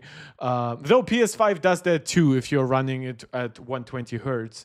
Yeah, this is actually bad. Like, this is actually really underwhelming, especially considering that like this was supposed to be Zen 4. real-world test. The 8500G doesn't seem to be PCI Express limited here, and I noted frame rate differentials of between 15 to 25% across the length of the bench, comparing single channel to dual channel. So bandwidth does matter, but the extent of how much it matters can vary, even within the context of a single benchmark. Like for like, single channel versus single channel. But how likely is it that you're going to have Steam machines that somebody sells after 6 months? What would be the backstory behind it? Like, somebody hated it and decided to get rid of it? Or I guess in a best case for you, somebody really likes their Steam machine, but they needed money for something else. Their financial situation really changed for the worse, and now they're selling you the Steam machine at whatever money they can get from you. 5600G is 18% faster than the Steam Machine CPU, while the dual-channel 5600G 35% faster than Steam Machine. And I think yeah, but if somebody else is not happy with the performance, I'll be honest, like if you're waiting half a year after that, right? Now we are looking at a market where the RTX 5000 Super exists. We're looking at a market that might have some normalization in RAM or storage pricing. Maybe RX 9000 cards get cheaper, especially again, if you're willing to buy used. Why would you instead buy a used 9060 XT? Go higher if it had which would actually have a higher likelihood to end up on the used market. For one, there is actually objectively better stuff, like maybe somebody updated to an RTX 5070 Ti or a 5080 or something like that, or they decided to go with a mobile setup rather than a desktop one. And the RX 9000 cards have been out for longer, so it's more likely that they end up on the used market. CPU headroom. We're still CPU limited on the 5600X, I should add, and it's 31% faster than the Steam Machine. Valve were basically forced by market conditions to use single channel, which is a shame, as CPU performance could and maybe should be better, but I guess that I would like to see how it performs here. Leave the door open if you do have dual channel, because seemingly it's still also behind the other single channel setup here, so I wonder how much is just to blame also partially on the CPU. Further on down the road, remember the Steam Machine board itself does support dual-channel memory configurations and has 2 slots. Okay, so that's just one CPU test, but I think it lays out the expectation level you should have for this component in the Valve machine and how it compares to desktop parts. So the conclusion is pretty clear. Steam Machine delivers what I'd call ballpark entry-level PC gaming performance. Ballpark entry-level. Or at least entry-level. The problem is that when it comes to entry-level, you would expect to build a PC that's entry-level for $1,000 for the first time. But you will be able to upgrade individual components, which means over time, for way less money, you can turn that entry-level PC into a mid-range PC, or in some ways, maybe even a high-end one. While with the Steam Machine, you're stuck, and your upfront cost was the same. A decent mainstream experience. The CPU should provide better results than a console running the same workloads, while the GPU sits at a kind of midpoint between the RX 6600 and 7600, as predicted. It'll run older games just fine, no problems at all, while more modern fare from this generation will require special attention to settings depending on the title. So yeah, there's a reason why we chose optimized settings and optimized low presets for the benchmarks. Just like a console, you'll need to tweak settings to taste for good performance, and I'm wondering the extent to which developers will use Valve's APIs and deliver ready-made dialed-in settings out of the box. Well, the problem is we see from games like Baldur's Gate 3 that even if a game is then natively rewritten for Linux, it does not actually necessarily perform much better than the Windows version running through Proton. So when we are talking about game optimization, we are really talking about developers pre-tweaking settings. It's not going to be magical, right? So Foundry specializes in optimized settings, lower-end optimized settings for 8GB cards, and judged by that criteria, perfectly creditable experiences are possible. So bearing in mind the form factor, the use case, how does Steam Machine compare to a console? We've got a wealth of information on PC titles running at PS5 equivalent settings, so let's get straight into it. And we'll start by revisiting the Crimson Desert CPU test on matched settings, and that includes... So this is the one thing where it's really superior to the current generation consoles, which use Zen 2 CPUs.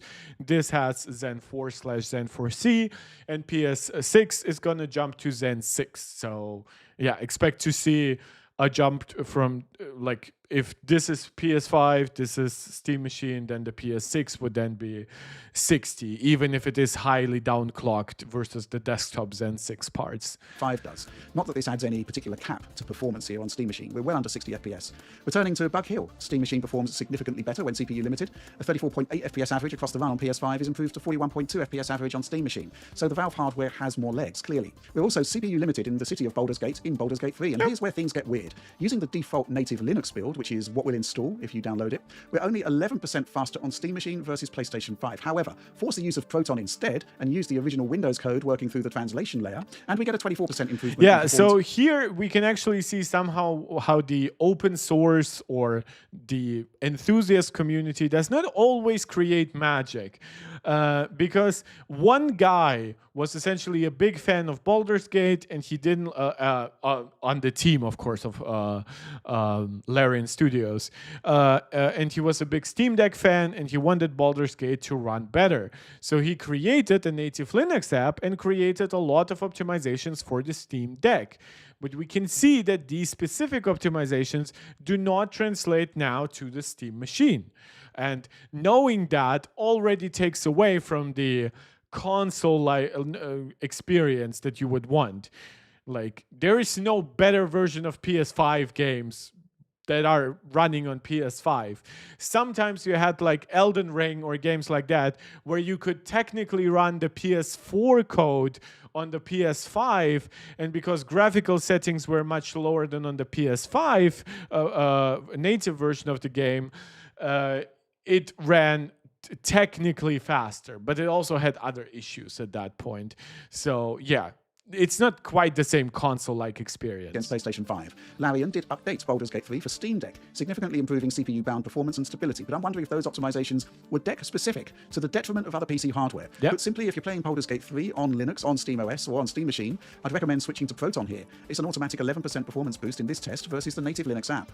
Graphics now, and in a world where the RX 7600 is broadly comparable to the PS5 GPU, we should expect the Steam Machine to fall a little short, but I didn't see anything that drastically concerned me, to be honest. Let's kick off with Black Myth Wukong. It's a good start because it's not a particularly great PS5 port, so it should favor Steam Machine. Yeah, the settings are really weird for this game. Delta sees the PS5 running 17 to 18%. I played the demo. I really refuse to pay money for such a poorly optimized game. I know it's Unreal Engine 5. I know UE5 games do not run too well on consoles in general. To be honest, they don't run too well on anything other than super high-end hardware. But even on PS5 Pro, it never got the settings that it needed. Smaller lead for the Valve machine over PS5, while elsewhere we're looking at absolute parity. It's fascinating to see it, actually. On average, it's a 3% lead for PlayStation 5, but this doesn't reflect the reality. Is basically on irrelevant. a moment-by-moment basis, it's much more variable. Next up, the classic Alan Wake 2 Chapter 2 stress test, and some interesting results here.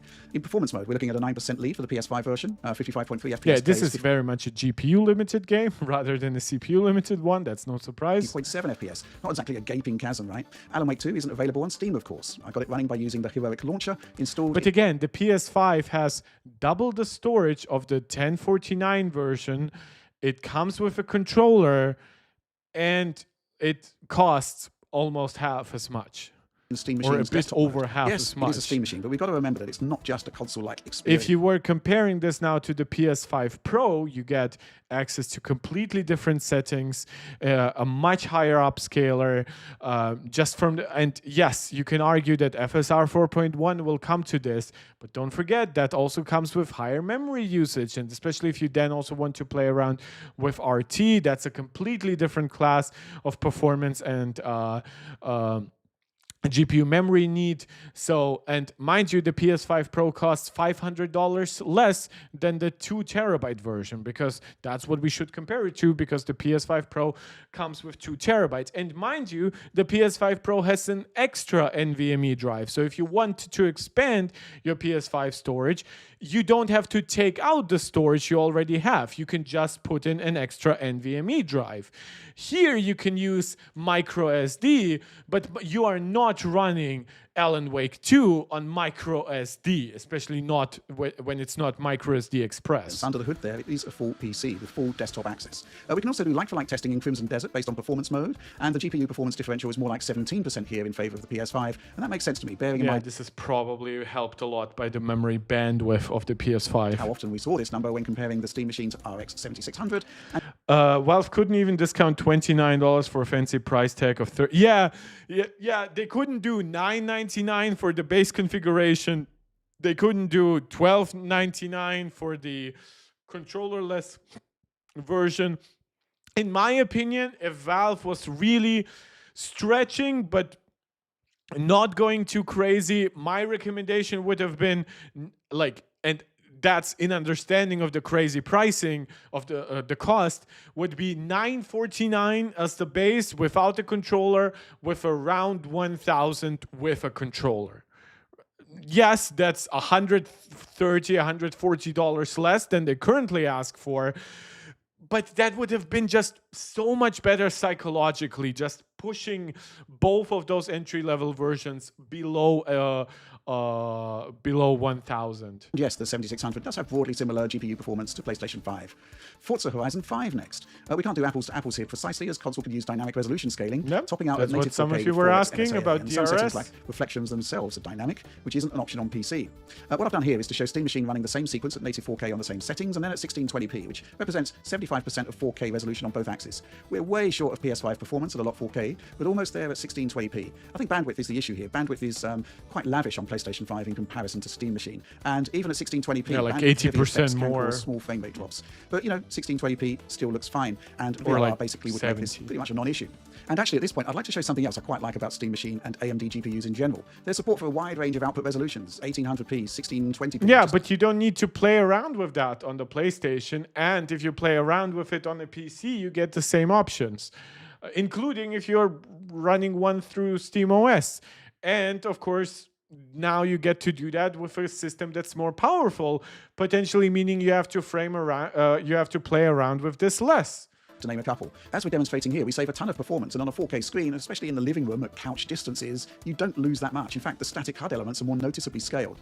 One final Steam Machine versus PlayStation 5 game test. 007 First Light. We have console equivalent settings direct from IO Interactive on this one, but we have got a bit of an issue. This the PlayStation level. 5 version has dynamic resolution scaling from 720p to 1080p using FSR 3.1.5 to upscale to 4K. The PC version does not have DRS, and neither will it let you use FSR upscaling from 720p. I don't think that Valve honestly expects anything from the Steam Machine at this point. I think the Steam Machine launches later than they hoped. I think it launches on more expensive hardware than they wanted to, and I'm pretty sure if they had to endure the delay that they had now, but with less pricing pressure, right?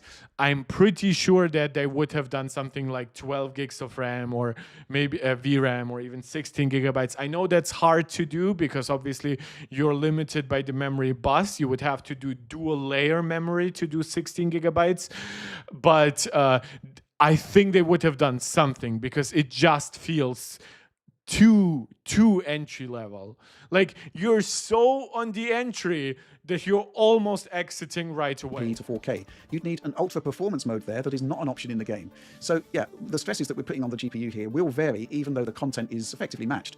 In the explosive airfield segment, we're kicking off a major chain reaction of destruction. It's one of the only GPU limited parts of the game where I've seen drops on PlayStation 5. Yeah, I honestly thought that some of this might be CPU limited because you have also so many enemies coming in. But yeah, you're seeing here the impact of a lot of particles and stuff like that from the explosions. We're at minimum 720p DRS at this point.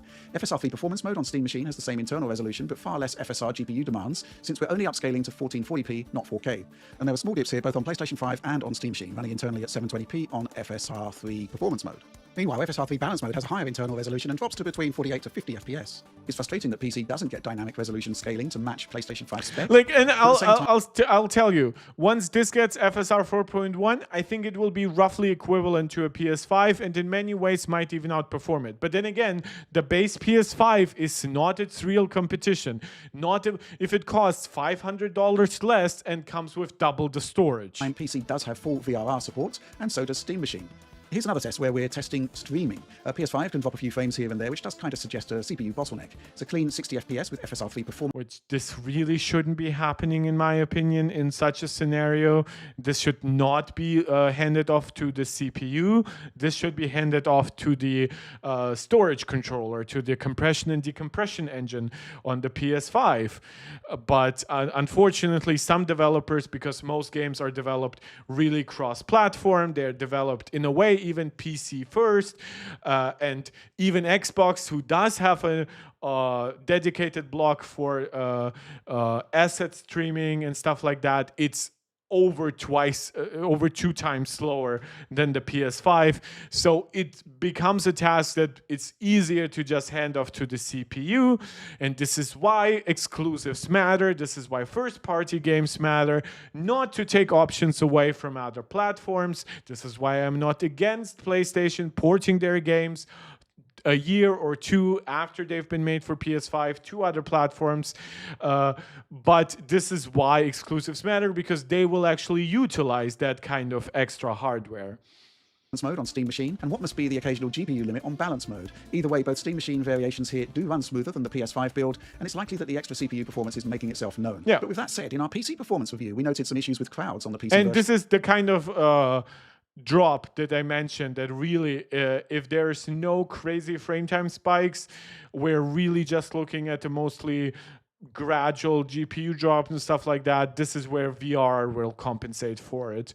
Plus, if a game is really well done, if it's not an actual big issue, because again, we are blaming this here on the CPU, Don't manifest on but the PlayStation. frame time drops are not actually that crazy for CPU drops usually. Well, here they do not look as crazy as they would usually do for CPU frame drops, what I'm trying to say. These behave more like GPU frame drops, which should be easier to manage with DRS and VRR. And that's usually what most games have. If they are CPU limited, some of them are really hard CPU limited, like what we saw with Crimson Desert, Baldur's Gate,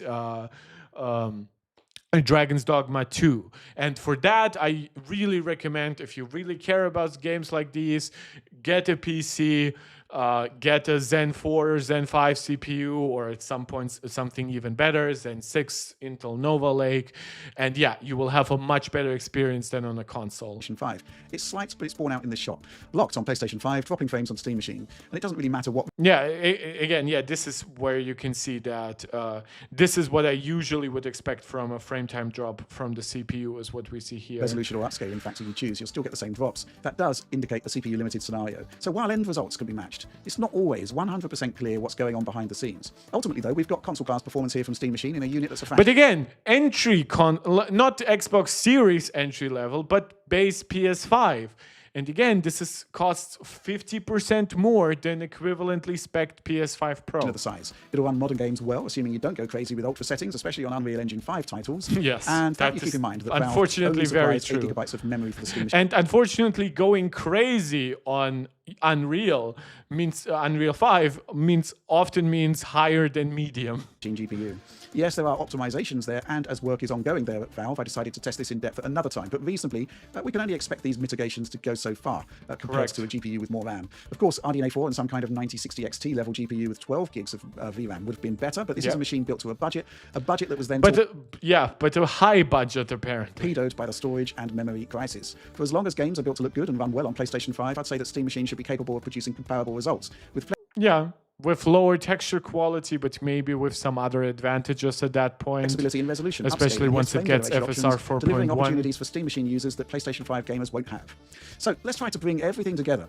When Steam Machine was first revealed, the question was all about price and performance. Based on specs, we've arrived with a piece of hardware that pretty much runs as expected, and that's fine. Technology-wise, it doesn't shift the needle, but I love the package. The form factor is beautiful, and it's wonderfully put together. If it anything, it shifts it a little bit back.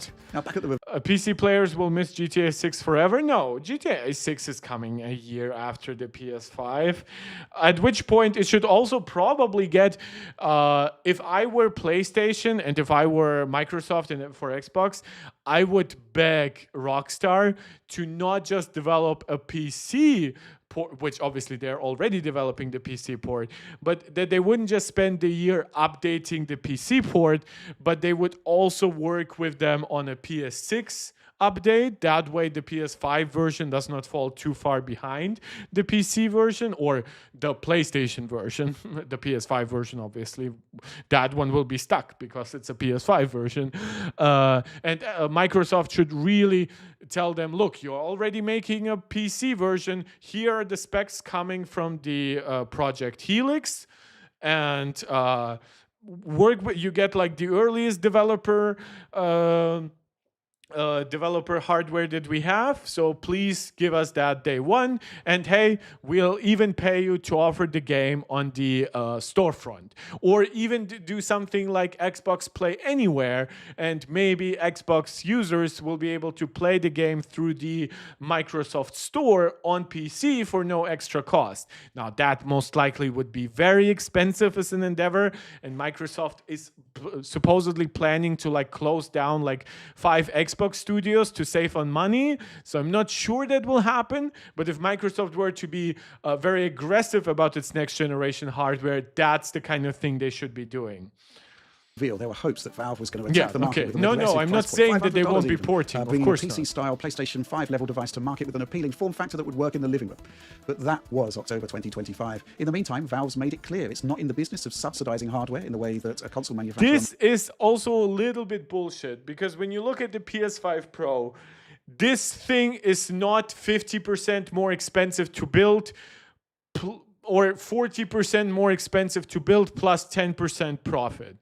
That's just not true. The PS5 Pro uses 16 gigabytes of VRAM. PS5 Pro uses, it uses smaller dies because, well, once you combine the two dies, but it uses a more expensive 4nm node. It does include the controller by default. It's a bigger machine, meaning it has higher shipment costs and stuff like that. These machines are not break even plus $5. They do generate a decent profit, especially the 2 terabyte configuration, mind you, for Valve. So the idea that they're saying we are not subsidizing hardware through software because we want to offer an open system, that is true, but that's still, you're doing more than this. Right? And it clearly doesn't have the sourcing power of Microsoft. Yeah, the sourcing power is probably the thing most responsible for actually making it expensive to build, but that is on Valve. That's because they didn't plan long-term enough. That's because the parts they used were not available enough. I know most of it comes down to RAM, but RAM was not... like 16 gigabytes of RAM did not get $300 more expensive for Valve by itself. And 512 gigabytes did not get so much more expensive. It is really the overall situation, as I mentioned also when I talk about Apple. Even older nodes from the likes of TSMC keep getting more expensive. Now 6 nanometer less so, but 4 nanometer, they're getting like 5 to 10% price increases every year simply because the demand is high enough. So I do understand some of the plight, but most of it is actually not just the fault of the market, but also very much the fault of Valve for being relatively small, for doing relatively little hardware, and when trying to do hardware, doing it at the worst possible moment. So in June 2026, we've got a machine that starts at $1,050. Yeah, if they could have at least gotten this to $999, that's insane. Even better if they could have gone this to $999. This is already crazy, but you could argue, well, maybe somebody already has an NVMe drive. They're just going to take this out and put their own in. But if GTA 6 is on Xbox Cloud Gaming Play Anywhere, PC players will be rejoiced. To be honest, oh, you mean like, oh, yeah. Yeah, I do. Yeah, those who are cross-platform, I agree. I thought you meant because you can stream it right away.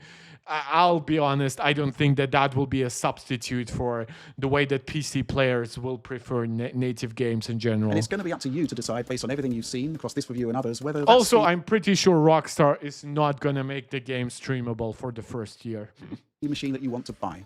I mean, based on the recent Steam Deck restock, chances are it's going to sell out immediately anyway. But the point is that there are but again, that's because they produce in such low volumes rather than the PC because remains the ultimate open platform, and even in these difficult times, there is still choice out there because in the it's actually in high demand. So that's all from me for now. So the usual stuff applies about liking, subscribing, sharing, bell ringing, and whatnot. And the same goes to for me. I just looked. There's no new extra Apple news, which is nice because honestly, my voice, my eyes, and everything else is getting a little bit tired. I thank you guys so much for tuning in. I'm seeing the last bit of news that I could share with you is that we also get a new watchOS 27 beta. So that was a little bit surprising yesterday because we got iOS, iOS, iPadOS, macOS, tvOS, visionOS betas, but we did not get a watchOS 27 beta 2. That's now apparently happening. I thank you so much for tuning in for like a topic that I don't usually talk too much about, and thank you for, even when some of you disagreed, you did it super respectfully and nicely, and I hope that I contributed to a good atmosphere. So if you want to see more of this but less Valve related usually, please consider subscribing, like the video, comment please. I've seen many of you, especially KSB, but others, Ziggy, others, have commented in the live chat. Please leave a regular comment after the video ends. It helps a lot. You can click on the video once, that's an extra view. You can make sure that you left a like, and then you can leave just a small hi or a thumbs up. It helps a lot. We only have like 3-4 people who regularly leave comments, so please consider doing that. That really helps. If you also want to support me long term, consider becoming a channel member. Shout out to our MarkTech Pro Max members, Angelica, Steve, Max Maximus, and Jonathan. Also, you can join my Discord. You can support us over on Patreon. You can view whatever I post on Twitter. You'll find the links to all of that in the general channel description, not the video description. So I really liked interacting with you guys today. I will be taking a bit of a break, but that's because of the hot weather. We have 35, 37 degrees this week, and I do plan on researching to do a regular video or some shorts or something like that. So I'll probably be back in full force by like next Tuesday-ish or something like that. Definitely by next Thursday. And then I'll let you know what I also have in mind in terms of other content. But my streams will continue with at least one stream per week. Just for myself, I like streaming. I like having you guys here. I like interacting with all of you. So again, you guys know the drill, what to do to support the channel. I hope to see you guys soon. As always, let me know what you would like to see me cover next. And I'll see you soon. This is MarkTech, tuning out.